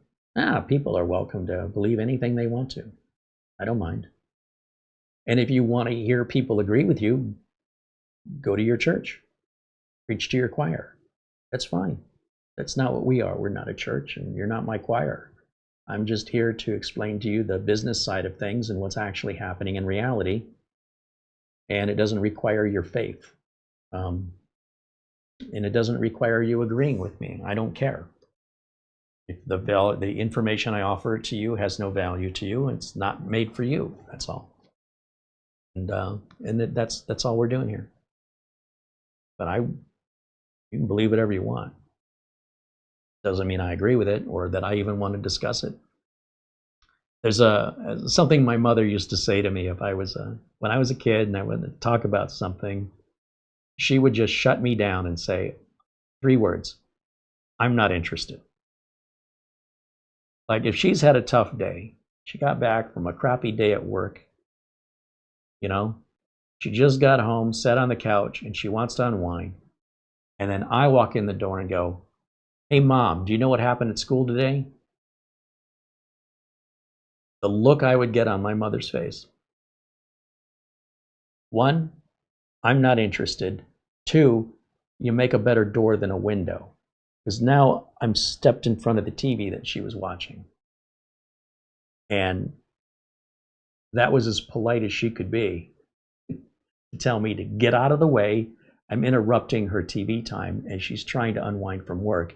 I couldn't give a rat's behind about what happened at school today. Not right now. Maybe after she's had some time. But kid, you got some bad timing. I need some space right now. Back off. Read the room.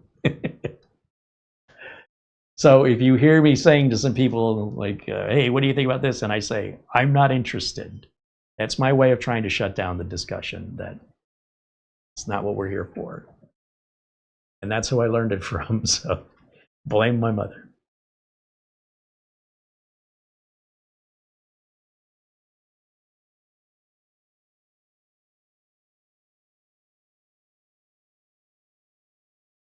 Would I say that's the best parenting method? Well, how would I know? I have no idea. That'd be something you probably ask some other kind of channel that maybe has some education and experience in different parenting methods. I only know the way I was raised. I don't know how other people were raised.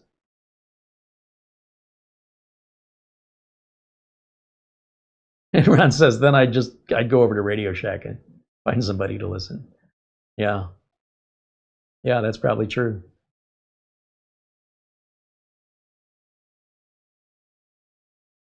I went somewhere outside of my house to spend the rest of my day after school where I felt welcomed.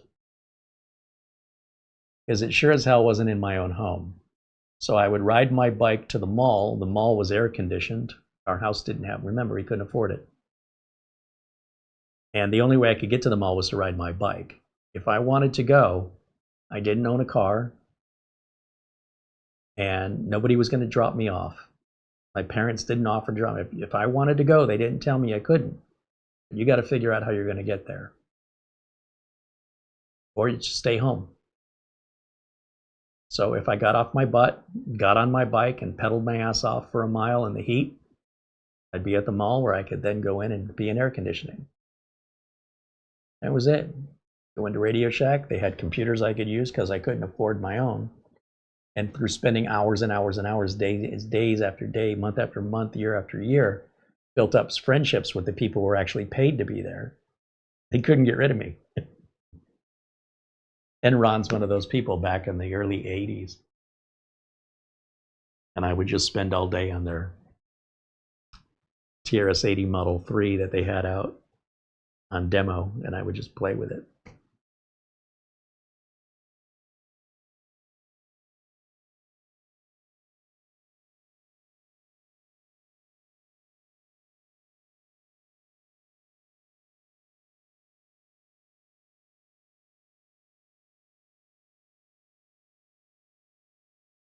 So essentially, all the same rules that I live my life by are no different than anybody else.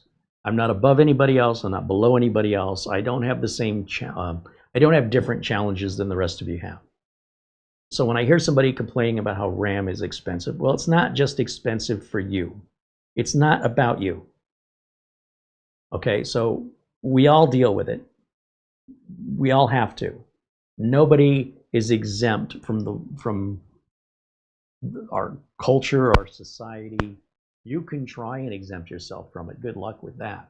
You'll never succeed. So all of the challenges that you face, I think you just need to take a minute and realize we're all facing the same challenges. Nobody has a secret pill that gets you out of it, right?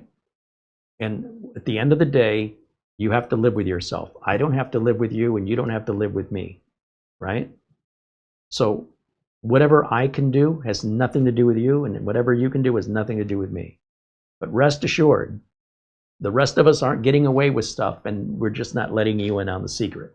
We're all going through the same challenges, and the difference between us is our attitude about it. We can be victims, like we're entitled to something that we're not getting, and good luck with that attitude. Because my mother always told me, here we go. Say, Mom, I want something, right? Whatever it is. And she goes, well, you can want in this hand and crap in the other hand, and you tell me which one fills up first. Those are exact words from my mother. And I mean, I could have been 5 years old, and I was talked to that way since I was as little as I can remember. She was always straight up and honest with me. You can go out there and do something about it, or you can sit here and whine to me about it. Which thing do you think is going to get it done? If that thing you want, if you want it, I'm not stopping you. I'm not telling you you can't have it. Go get it. But I can't. Well, that sounds like a you problem. It's not my problem. Being independent, not depending on other people, being self-reliant, if you're an able-bodied person, that you are capable, but you're just being lazy or being victimized, you want to play the victim. That did not play out well in my family. You got no sympathy, nothing. You would just be left. You say, hey, we're leaving. You go, well, I'm not ready yet. Well, How much time do you need? I don't know. Well, we're going to go now. We're not going to sit here waiting for you. If you want to go, whatever you're doing, you'll finish it later. But we're getting in the car. Give me a second. My mother would say, I'm counting down from 10. 9, 8, 7. When I get to 0, I'm leaving. If you're in the car, you're going with us. If you're not in the car, you're staying home. 5, 4, 3, and then depending on what I decided, she kept her word either way. Never bluffed, not once.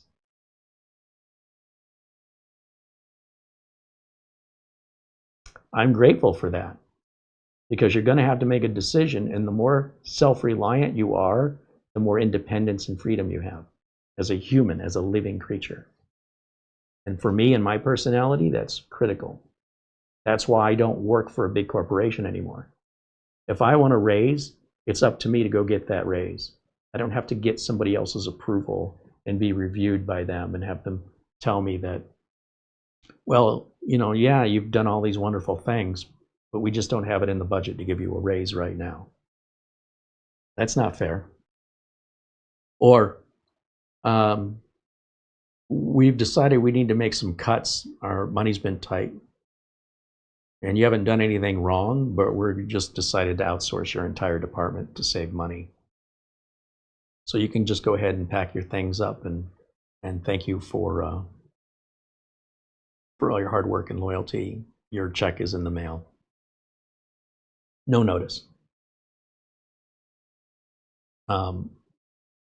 After a while of that, when I started realizing it wasn't just one company, they were all doing this,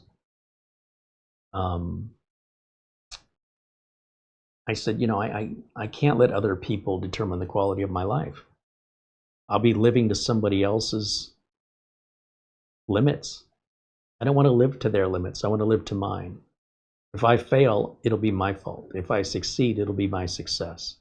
If I screw up, it'll be because of me. There won't be somebody else to blame.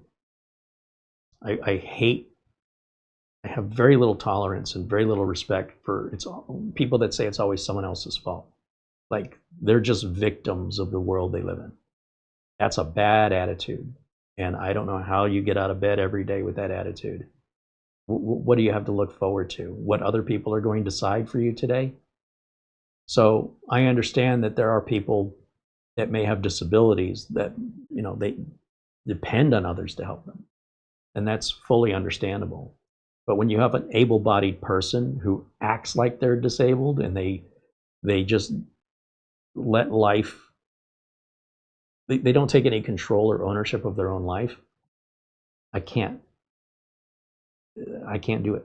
It's not in me, man. I can't do it. So I just try to avoid those people as much as possible because they bring me down. And ultimately, they ask me to do stuff for them that they could do themselves.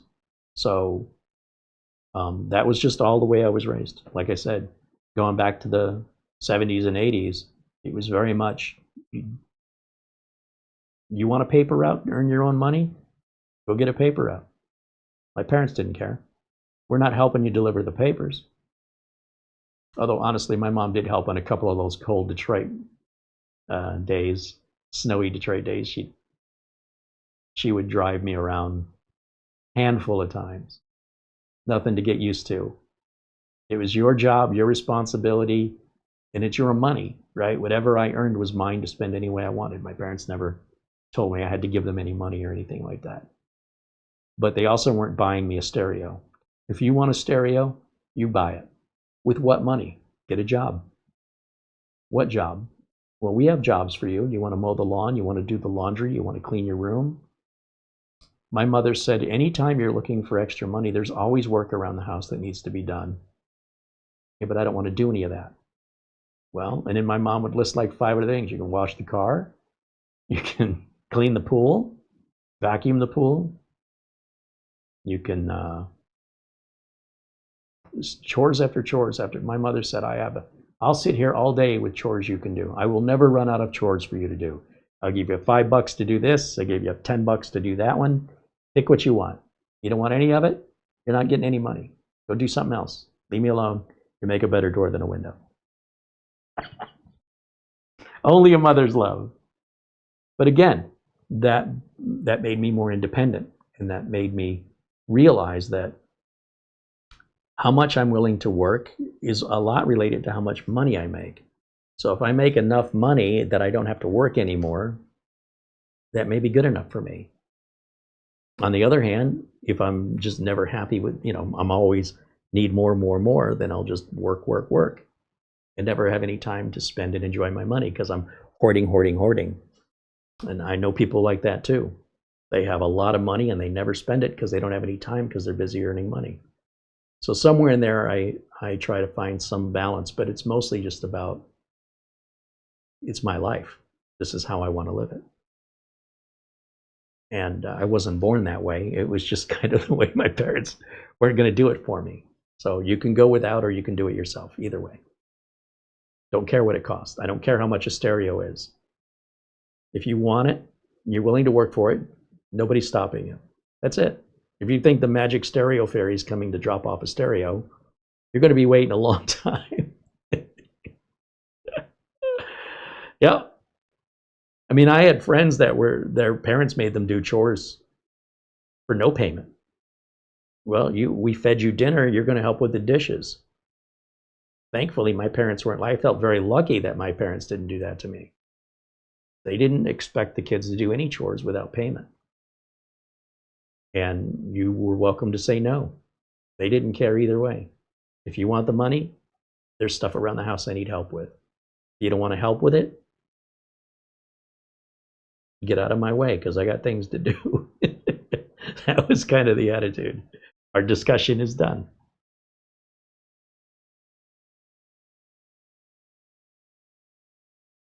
Ron said he knew the owners of the arcade in the mall, so he got handfuls of free tokens. And at Radio Shack, it was a hub for Carey and him, or for Ron, me and Ron, where we met some lifelong friends. Yeah, absolutely. Have you ever worked for an employer before? Oh, yeah. Yep. I worked for Intel. I worked for the power company. I worked for the Washington Elementary School District. My first jobs were Jack in the Box, Little Caesars Pizza, Domino's Pizza, Olin Mills Photography, cold calling people if they want to get family portraits done at Sears. Paper route. I've worked a number of computer stores, like mom and pop computer store. They're all closed up. They're all gone. I worked at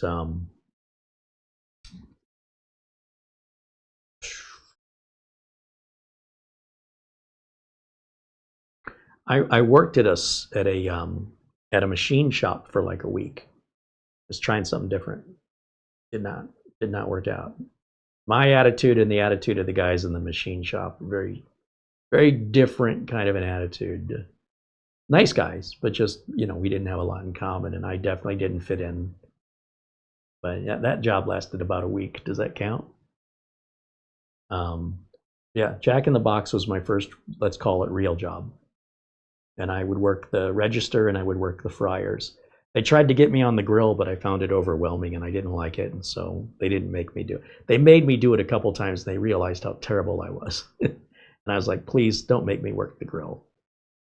So they kind of gave up on me on that and said, well, you do a good job with the fryers. Yes, that's my thing. Let me work the fryers. And I did a good job with the money. So I was always really good at the end of the shift, where my drawer was like 2 cents off at the most. Usually it was dead on perfect every time. I always gave back the exact right amount of change. Kid's good at why take him off the station? He's doing good at it.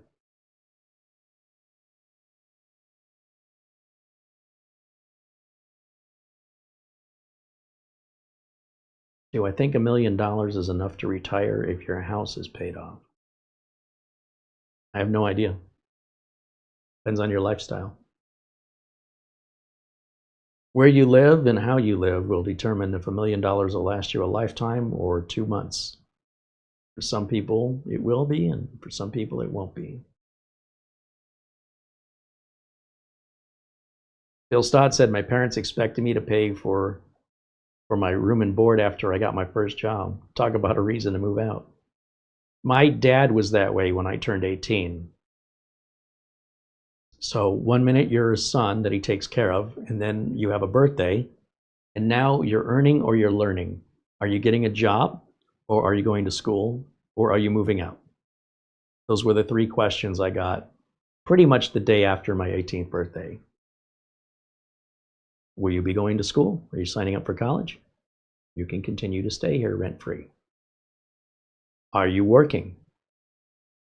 Okay. You're working, I believe I could stay rent-free. But if you aren't earning and you aren't learning, then when are you moving out? I think that was kind of the way it was phrased to me. And so that's why I lived with Mom. Say what you will about divorce, but I had choices.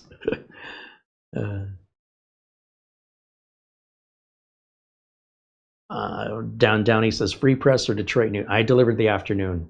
I never delivered the morning paper. The Free Press was the morning paper, and I'm not a morning person. So the Detroit News is what I delivered, the afternoon paper.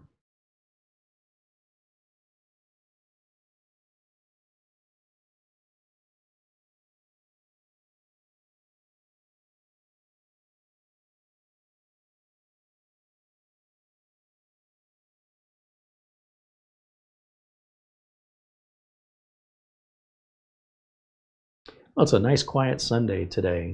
I definitely don't feel the normal amount of stress when I'm working on something and it's not going right, or waiting frustratingly for forever updates to take place. I am looking forward to seeing what happens on Tuesday. So when we cover that with regards to Microsoft, if they update the ISO, I'm doing the show with Marv Wednesday. It may be something we just wait till Friday to find out, because that'll give Microsoft a few days. Although I'm curious, like I say, traditionally, whenever the updates come out, the big updates for Windows is also when the ISO is also available at the same time. As far as I can tell, there's no delinquency between one or the other. So if they're now starting to do the monthly updates as part of the ISO, I would expect it to happen simultaneously or within moments of one another. But by Friday, we'll definitely know for sure. So part of me wants to know on Tuesday, when on Tuesday. But if we wait till Friday, that means I probably brought this out way too early. And we can download the ISO and check it. And just see if that file size is the same. I'm really hopeful it's a different size, because then that means those rumors are true, which would be a great rumor to be true. But if it turns out to be the same size, it's more BS, which also doesn't surprise me. And I'll adjust my expectations, and we don't need to check that anymore. Unless I get an update from somebody that, hey, it's changed, I'm not going to keep looking for something that isn't changing, that only changes once a year traditionally. So either it's happened or it hasn't. I don't expect that it's going to change once we check it. If it hasn't changed this time, I don't expect it's going to change and we're back to the same annual update. So I'm looking forward to having that answer. And, time is how we know things are real or not. We might be impatient for answers, but the bottom line is, until we invest the time, can we get an accurate answer? Did the fix of oiling this fan with WD-40 permanently fix this fan?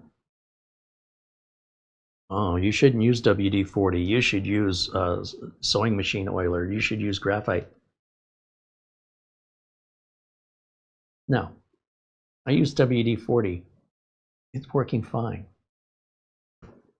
It won't stay working for how long? I don't know. That's the point. For the next 150 years, I'll be fine. For the next 10 years, I'm still fine with it. For the next 3 years, I probably won't even have this in 3 years. So as far as I can tell, it's permanently fixed. So unless this fan starts making noise again, buying expensive oils and doing it in a special way is a complete, religious experience that's making somebody feel good has nothing to do with reality. So we do it to show you guys, look, I'm going to use WD-40 on the fan, and we're using this computer every time we broadcast. And if this fan goes out like it was before, you'll hear it. You'll hear it go brrr, and I can't hide that. Yeah, well, Carey, I guess that WD-40 didn't work as well as you thought it did. And I'll say, well, what was the date I did that? And we got, this many months out of it. So now we know, at least for that fan and that particular problem, if the problem ever comes back, that's how much time we bought without buying any specialty oils, without having to replace the fan. On the other hand, if I'm right, and that permanently fix it, and when I say permanently, I mean as far as the permanence it has with my time. Eventually this will get replaced. Will this fan go out again before I replace it? I don't have any time, or I don't have any plans at this time to replace this unit in the foreseeable future. It's likely going to sit here for at least a year, if not another 2 years. And if that fan never makes another peep out of it, and I'm saying that's permanently fixed, this idea that people online seems to think that in order for you to do it right, you've got to use these expensive specialty materials. It's nonsense. And I know that because I lived through the 1980s when we didn't have any of that, and still we fixed stuff. What's changed other than the attitude? So there may be certain occasions where that information is correct, depending on the value of what you're working on. Spending $10 on oil on a $5 fan, that's just bad math.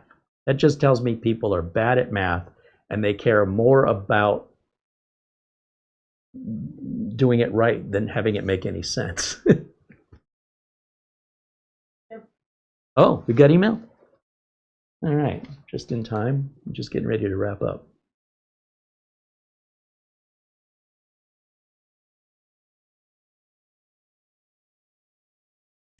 Let's see, what do we have?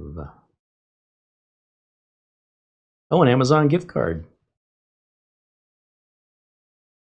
I hope you enjoy this gift card. Sit down more often. Well, thank you. It's been very comfortable sitting down for the show. And this comes from who?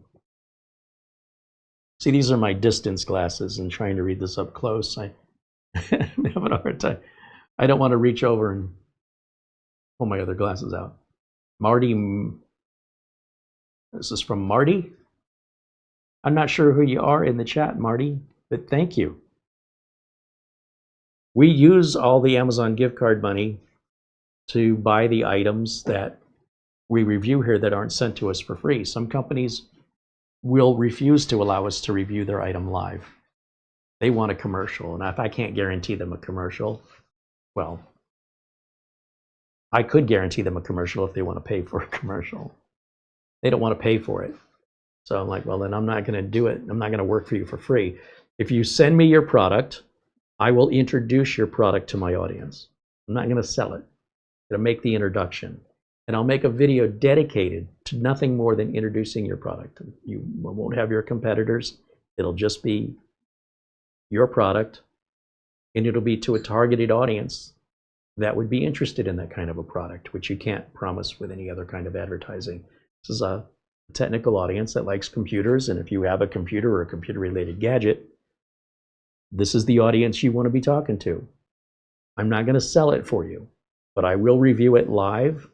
I'll unbox it, show people what to expect, size, weight, noise. We'll fire it up for the first time live on camera. We're not following any scripts or rehearsals, and we don't charge anything for it. And if they say, well, no, because we're sending you the product and that has value, and I say, well, the video has a lot more value than your product does. So never mind, we'll just go buy your product on Amazon, and we don't need your cooperation. And with your Amazon gift cards, that gives us that self-reliance and independence. The companies that we work with, we have a mutual respect, right? Minisform respects the value of the video, the value that the investment that we make has when, for example, looking at their products. And well, they just happen to be my go-to preference of machine. I also have an Intel Nook that we paid for because Intel never sent us anything to review. Despite the fact I worked at Intel, they don't do me any favors. That's okay. Still was a good product. When they made them, these were great. Now, these aren't available anymore. I mean, you can buy them on Amazon, old inventory, but these are made today. And if I could fit my video capture card in this, I'd be using it in a heartbeat. Unfortunately, our capture card is a normal PCIe card, which is too wide to fit inside. And I could put an eGPU dock on there and do it. It's too many wires and cables, and I don't have a big enough desk. So one of these days, I bet you Minisforum is going to come out with a machine that's really, really tiny that can take a capture card. And you'll probably end up seeing one here because I love their machines. And the fact that they treat us so well and respectfully, appreciate it more and more when we hear from other manufacturers that think we're going to essentially become their spokesman for free because they're sending us a product we get to keep. Like, I need another mini PC in my life. Yeah, thanks for the favor, you know. So I do enjoy making the content, and I enjoy introducing these products to you guys. And right now, things have been really slow industry-wide. It's just there's not much to talk about. Ace Magic recently released something called the M5, and it looks pretty promising. And if you go to acemagic.com and look at the M5, it's a 14650 and a 14900 in a little tiny box. It seems really, really powerful. The downside is it's expensive. You know, you're looking $700 to $800. And if you go to look for any drivers or downloads, it doesn't exist on their support site for any help at all. And I have a problem with companies that release a product without any support. Like, they just haven't gotten around to it yet. Like, you should have already had the support up the day it was released. So if you want to do a reinstall of Windows and you need the drivers, or you want to know who makes the Wi-Fi card, who makes the network card, none of that information is available. There's no documentation. It doesn't come with any. You've seen these mini PCs. They come with a little quick start guide. That's all you get. So if you want all the detailed information, you download a PDF. Where do you find that? On the support site of the manufacturer. But when you go to the support site of Ace Magic, it never shows an M5 is even on the menu. But yet they sell it anyway. So good luck with that. So I reached out to Ace Magic and thought, you know, maybe if they'll send us one, we'll make the drivers for them. We can extract the drivers. I don't know why they're not doing it. And we can look and see who makes the Wi-Fi card and who makes the network card. And is the RAM replaceable? And is it, I think it does say it's DDR4, which is weird on a 14th gen, but you know, financially it makes sense. And then it's got 2 NVMe slots, which I think they claim are both Gen 4. I'd like to be able to verify it. And without any documentation and without any drivers, it seems premature to be selling an $800 computer without basic support from the manufacturer as though the product doesn't exist. It's unprofessional. But I mean, you look on YouTube, see if anybody's done an M5, the letter M like Mary, the number 5 from Ace Magic. It's available for sale. Ace Magic sells it. Amazon sells it. What happened? Nobody's reviewing it, and there's no support for it. That's concerning. So when it's as slow as it is, and then this is what we've got, the only way we're likely going to get that, probably Ace Magic is not going to send it to us. I'd like to be wrong, but I'm not holding my breath. And I'm not going to spend $900 to buy it off Amazon so I can do what they should be doing. It's in their benefit more than mine. But I'd like to have the content. But then what am I going to do with it? This machine's way better in every way. And I'm, you know, as nice as that Ace Magic is, this thing will wipe the floor with it. So what am I going to do with it? Just want the content. I don't want the machine. And I suppose I could order it from Amazon, review it, and then return it. But there's only so many times I can do that before Amazon will say, we don't want to send you anything anymore. I don't know where that line is, and I don't want to find it. So we'll give Ace Magic a chance to respond, and hopefully they'll want the exposure. Whether they send us the mid, the 14,650 or whatever it is, or the 635 or the 14,900, I don't care. It's the same case and everything. It doesn't matter to me. But I'd really like to see them acknowledge the support of it, since they're already selling it. And that really, really gets under my skin. If we're getting a prototype from somebody, and say Minis Forum sends us a machine that's not for sale yet, obviously you wouldn't expect there to be support information. But when it becomes available for sale, that support information should be there. Phil Todd said, it seems my arms are too short for my glasses. I got to go to an armtometrist, see if they can extend my arms out. Edward Bassett, we use WD-40 outside door sticking, took care of the problem. Oh yeah, if you ever have like when you turn the knob to open the door and it's sticking, or the piece that goes in and out is kind of sticking, it's not smooth, spray WD-40 and it'll run down the door, so have a paper towel that you can wipe that up. And when you open the door, do you hear it squeak? If so, spray that WD-40 on the hinges, work it back and forth a little bit. Again, paper towel, wipe off the runoff, and you're good for a long time. We had a door, you'd put the key in it, and it would kind of have to jiggle it before it would finally catch and turn. And then you go to turn the knob, and can't think of that piece, the piece that retracts, wouldn't quite go all the way in. It kind of stuck. I soaked that thing with WD-40. I sprayed it in the keyhole. I opened took the two screws out, took the knob apart, sprayed inside both halves, sprayed inside the, this is going to kill me. I can't think of what that piece is called.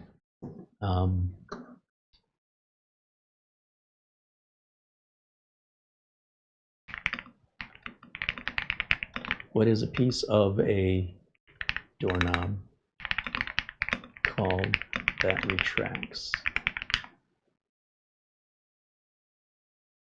I'm saying it's a latch. Sometimes it's called a tongue or a latch bolt. Spring-loaded, usually angled metal component holds the door in place within the door frame's strike plate. So the strike plate is the piece that it locks into. That much I know. So the latch, and it can work the same on a deadbolt. You spray all around it. Retract it, spray it, bring it back in, move it back and forth, work the oil in, use a paper towel, clean up the excess. In Arizona, I mean, it's just going to get lodged with dust over time with the wind, but it could take a few years.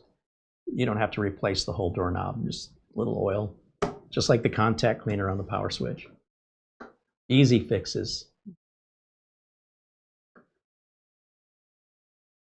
Phil Stott said he used WD-40 to fix an OBD P0457 engine code on my car. What was that? Mass airflow sensor, something like that. Oxygen sensor. Mara Gaines tells us we have mail.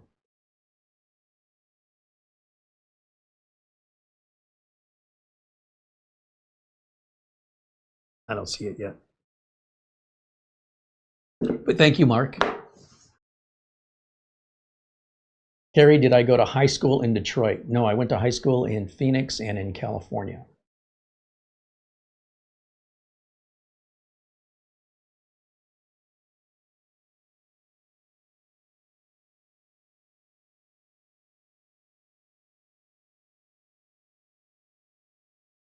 Oh, it was your gas cap. Yeah.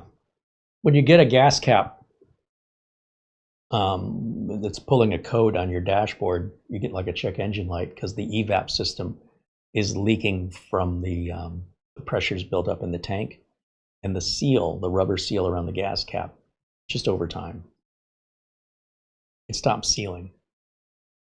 And WD-40 could sort of oil that seal up again so that it creates a suction when it's closed. But for me, when I had this problem, and I've had this problem a few times when you own a car long enough, a brand new gas cap I think was $6.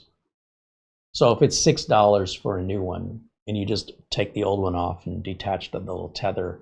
In fact, on the ones I replaced, the tethers were broken, so I thought, you know, 2 for 1. I'll get a new tether that holds the gas cap, and then I have also a new gas cap. And it's something they check in Arizona when you take your car to emissions. They check the gas cap. They take your gas cap off and they plug it onto this vacuum, and then the computer reads if your gas cap is good or not. If your car fails, you'll have to get it repaired, or in my case, replaced, and then come back around another time and wait in line again and have your car emissions tested again. So for me, $6 once every 5 or 6 years to buy a new gas cap, nothing. What I really liked was my Mustang. The Mustang didn't have a gas cap. The fuel door, when you opened it, had a seal around it. So all you did was close the fuel door, no gas cap. And I think Ford did that on a lot of cars. That was my favorite thing ever. Great invention.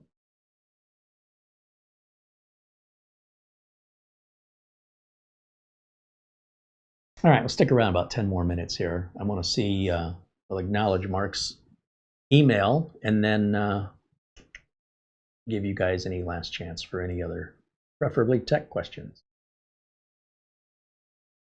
Have email now.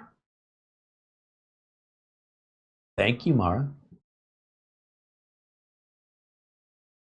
There it is. Our friend Mark Gaines out there in Northern Ireland said, I hope you enjoy this card. This is my contribution in lieu of Super Chat.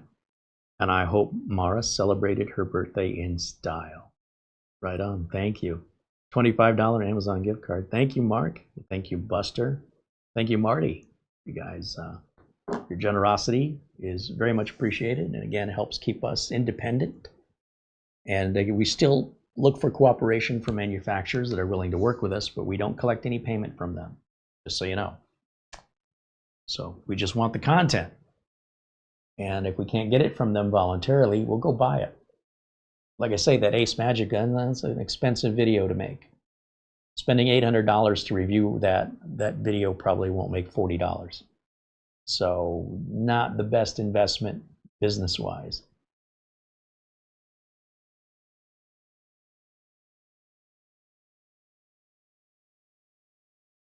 Ron says they just want to know if your car sucks or not. Yeah, suppose that's true.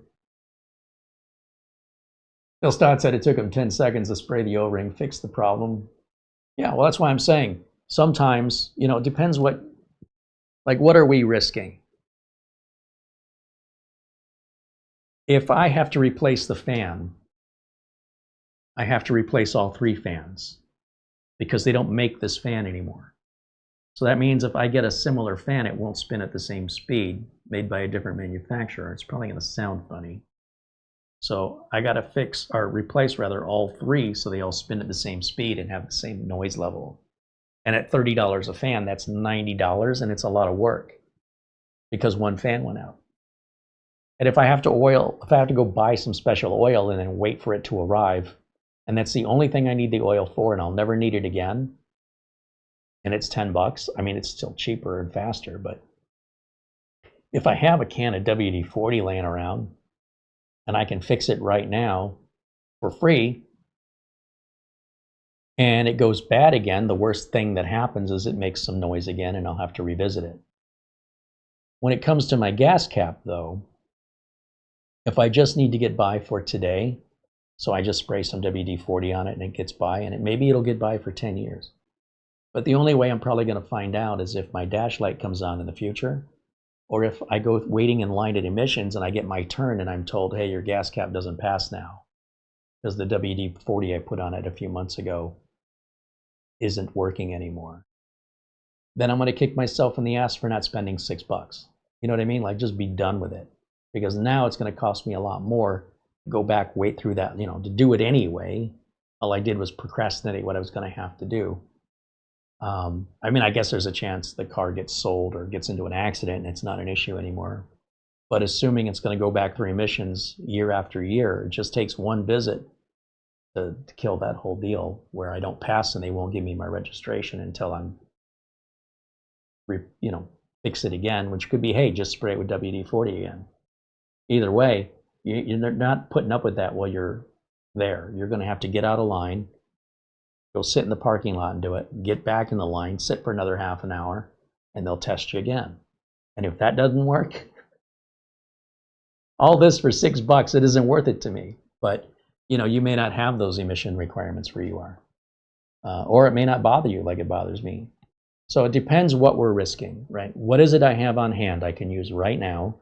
And if it doesn't work, what's the consequence?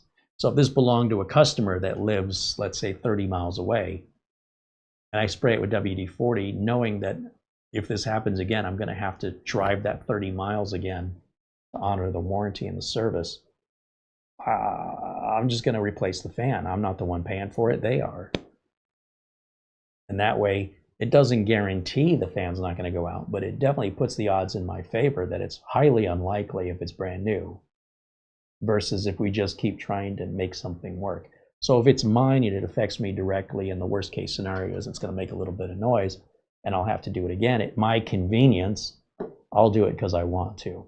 But if it's inconveniencing me, where I have to do it multiple times and it's interrupting with me being able to do other things, and the cost to replace it is $6, I'll spend the $6. That's all I'm saying. So, yeah. But it's quite possible the same thing could happen. You could just spray it with WD-40 and the thing just works for years without a problem.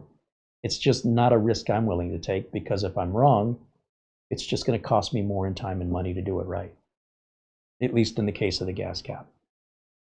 So to me, it's not like a universal thought. It's really, what's this worth to replace?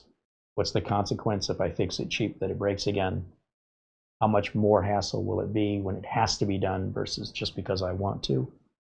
And what are other things going on in my life that will have to be interrupted for that to take precedent, because I have to have the car through, I got to get it registered. You have a window of time, usually 30 days. So if I've waited till the last week to take it in, thinking, yeah, it's going to pass, and then I'm wrong, I now have 6 days left to get it figured out and go back and wait in line and adjust my whole life schedule because I didn't spend the $6. This is totally different. Or if this was a $1,000 fan, what I'm saying, then I'd definitely be getting some nice oil and lubricate it and do it all right. But for these fans brand new, they're $30, and I need to buy 3 of them for them to all be the same. Or I can go on eBay and buy a used fan, but who knows how much life is left in it. I might just be trading out one problem for another. And eBay doesn't ship overnight, so I'll be waiting a week for it probably. Maybe longer. And then hope it's good. We're right back to me spraying it with WD-40. Will this one last longer than the other one? I don't know. The only way I have any assurance is with a warranty. And the only way I'm going to get a warranty is by buying a new one. So whether I'm being paid to do it for somebody or I'm doing it for myself, there's a different answer depending on what's at stake. What are the worst consequences? That's all I think about. I already know if there's no consequences, it's all good. That's duh. But what is the worst case scenario? And the worst case is, I have to go back again at my cost.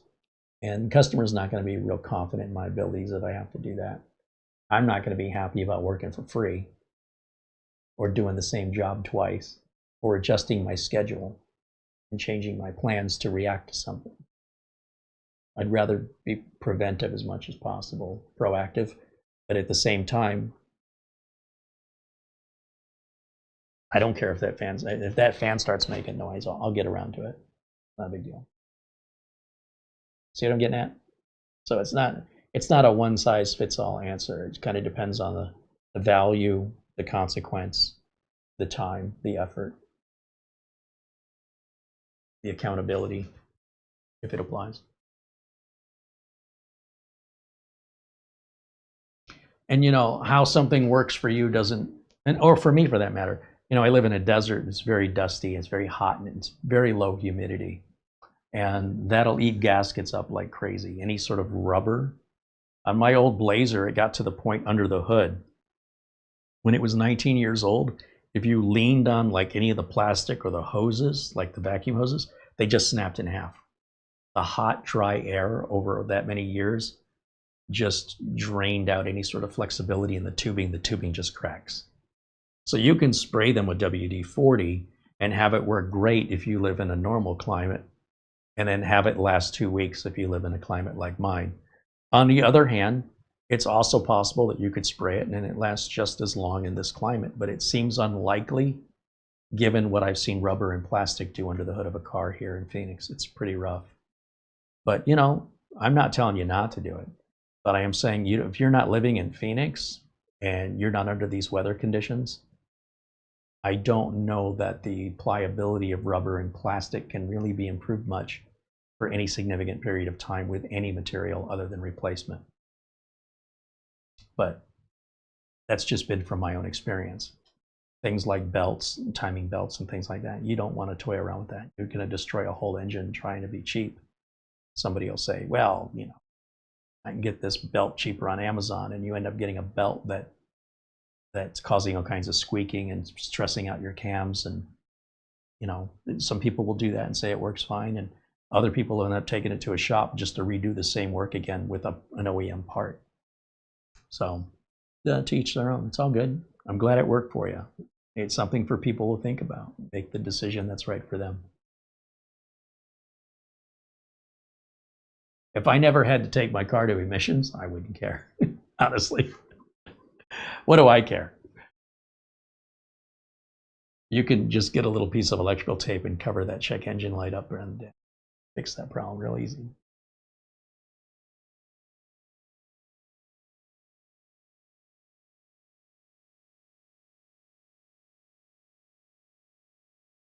Mark says he looks like he's putting a new DPF on my Saab 9.3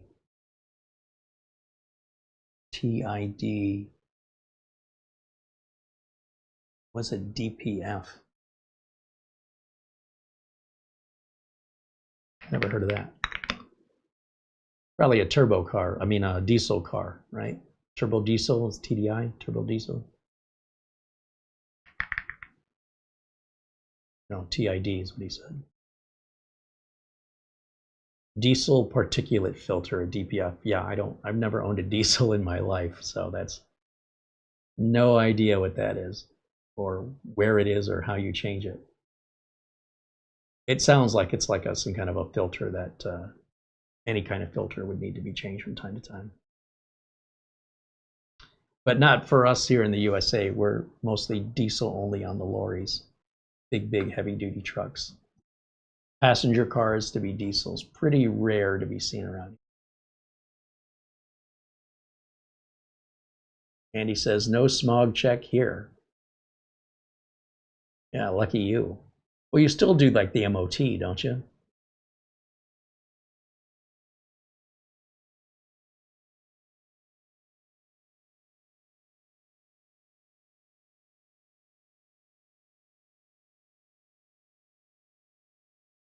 And now I'm curious what the TID stands for.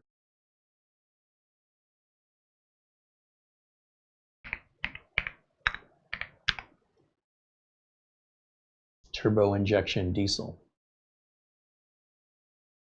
I was on the right path, just didn't have the right words.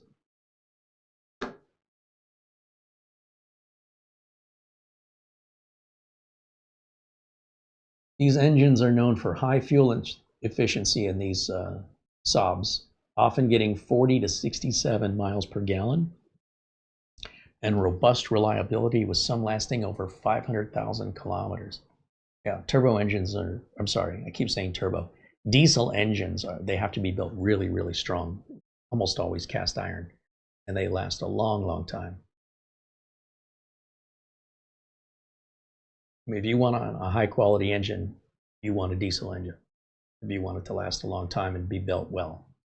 Generally speaking, the manufacturers can't shortcut that.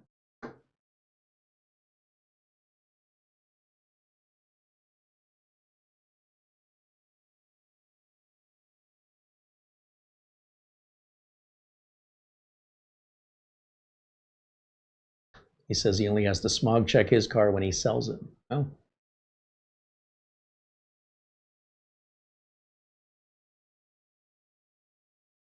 Dante says, great information as always, Uncle Carey. Blessings to you. Thank you, Dante. Thanks for hanging out with us today. Bill Stott said his last vehicle lasted 330,000 miles. That's So you got your money's worth out of that one.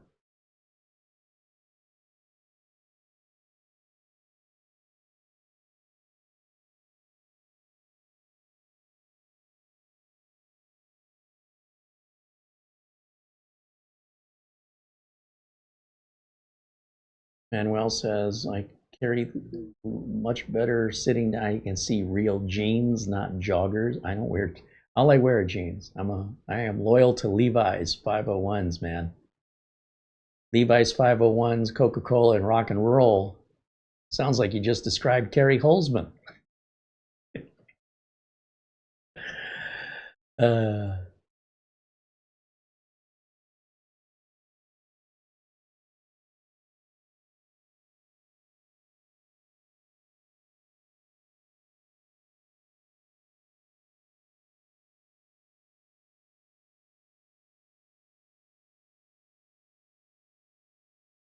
Mark Gaines mentions that filter is part of the exhaust system. Oh, because of the diesel exhaust is so dirty. I gotcha.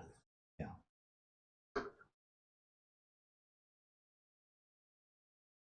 When somebody like slams their gas pedal down in a diesel and they create that big cloud of black smoke, they call that coal dusting. So if they want to cover you in black diesel smoke, which is hard to believe that's cleaner than regular car exhaust. But anyway, yeah, they say let's coal dust them. They do it on purpose because you did something that they thought was rude, and now that's how they get back at you. All right. Well, all right. I think that'll wrap it up for me for today. So thank you guys so much for hanging out and sticking with us here during our sort of dry period of a lack of tech reviews to do. It's not from any willingness on my part. I am as eager as ever and as excited as ever.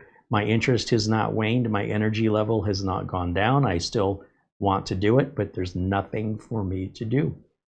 So there will be some things trickling in. We just aren't seeing the quantity and the sheer amount of new things coming out as rapidly as we've been used to for some time.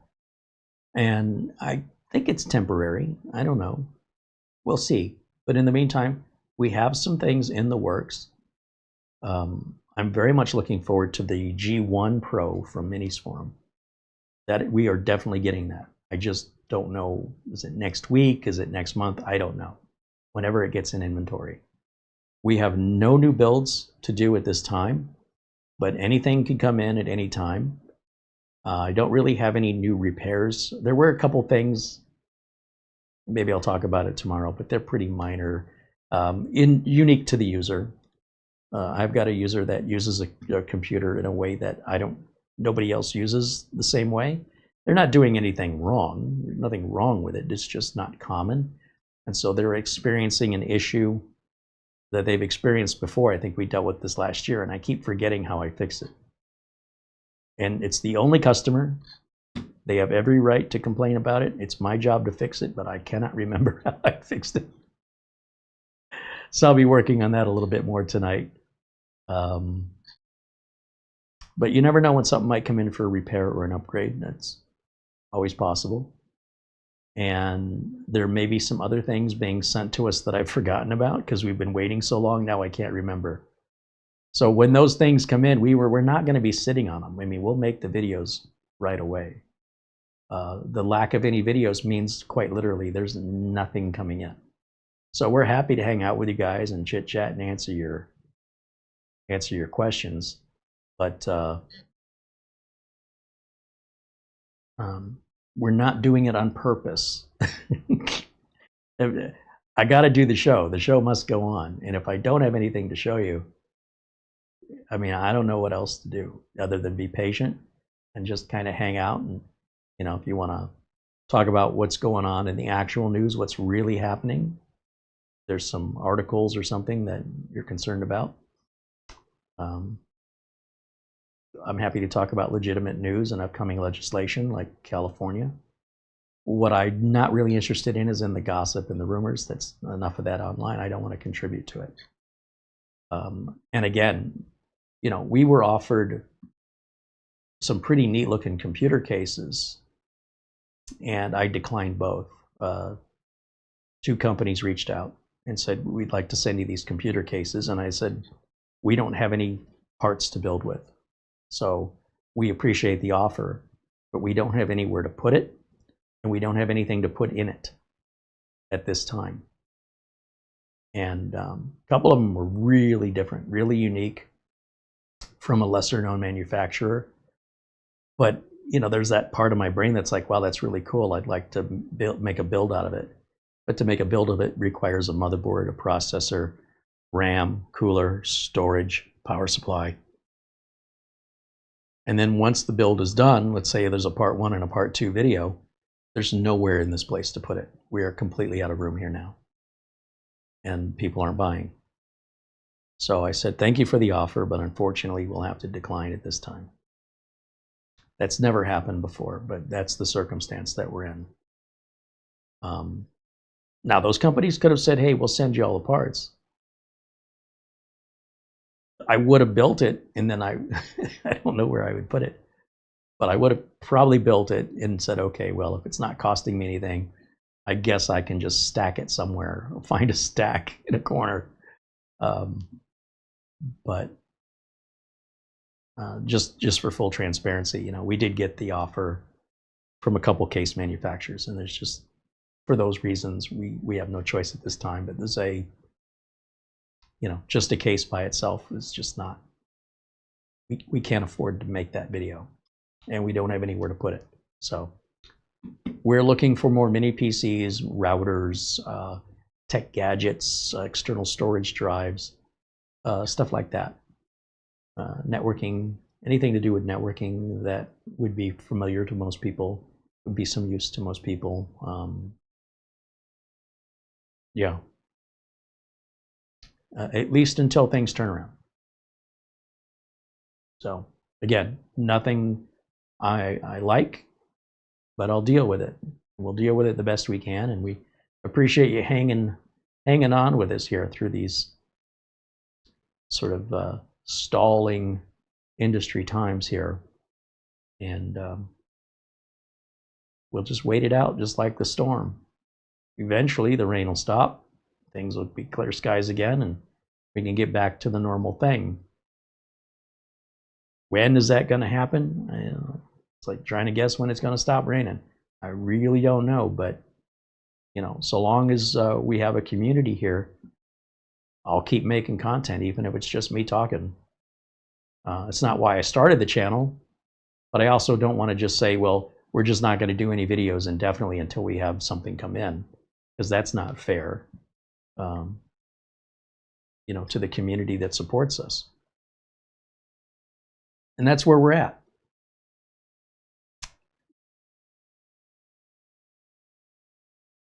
All right, I think that's going to do it for me for today. So again, thanks to Mara for all the work she does in the background, our thumbnail, and thanks to the folks at VIP-URCDKEY for continuing to make the offer for the Windows and license key discounts to our audience.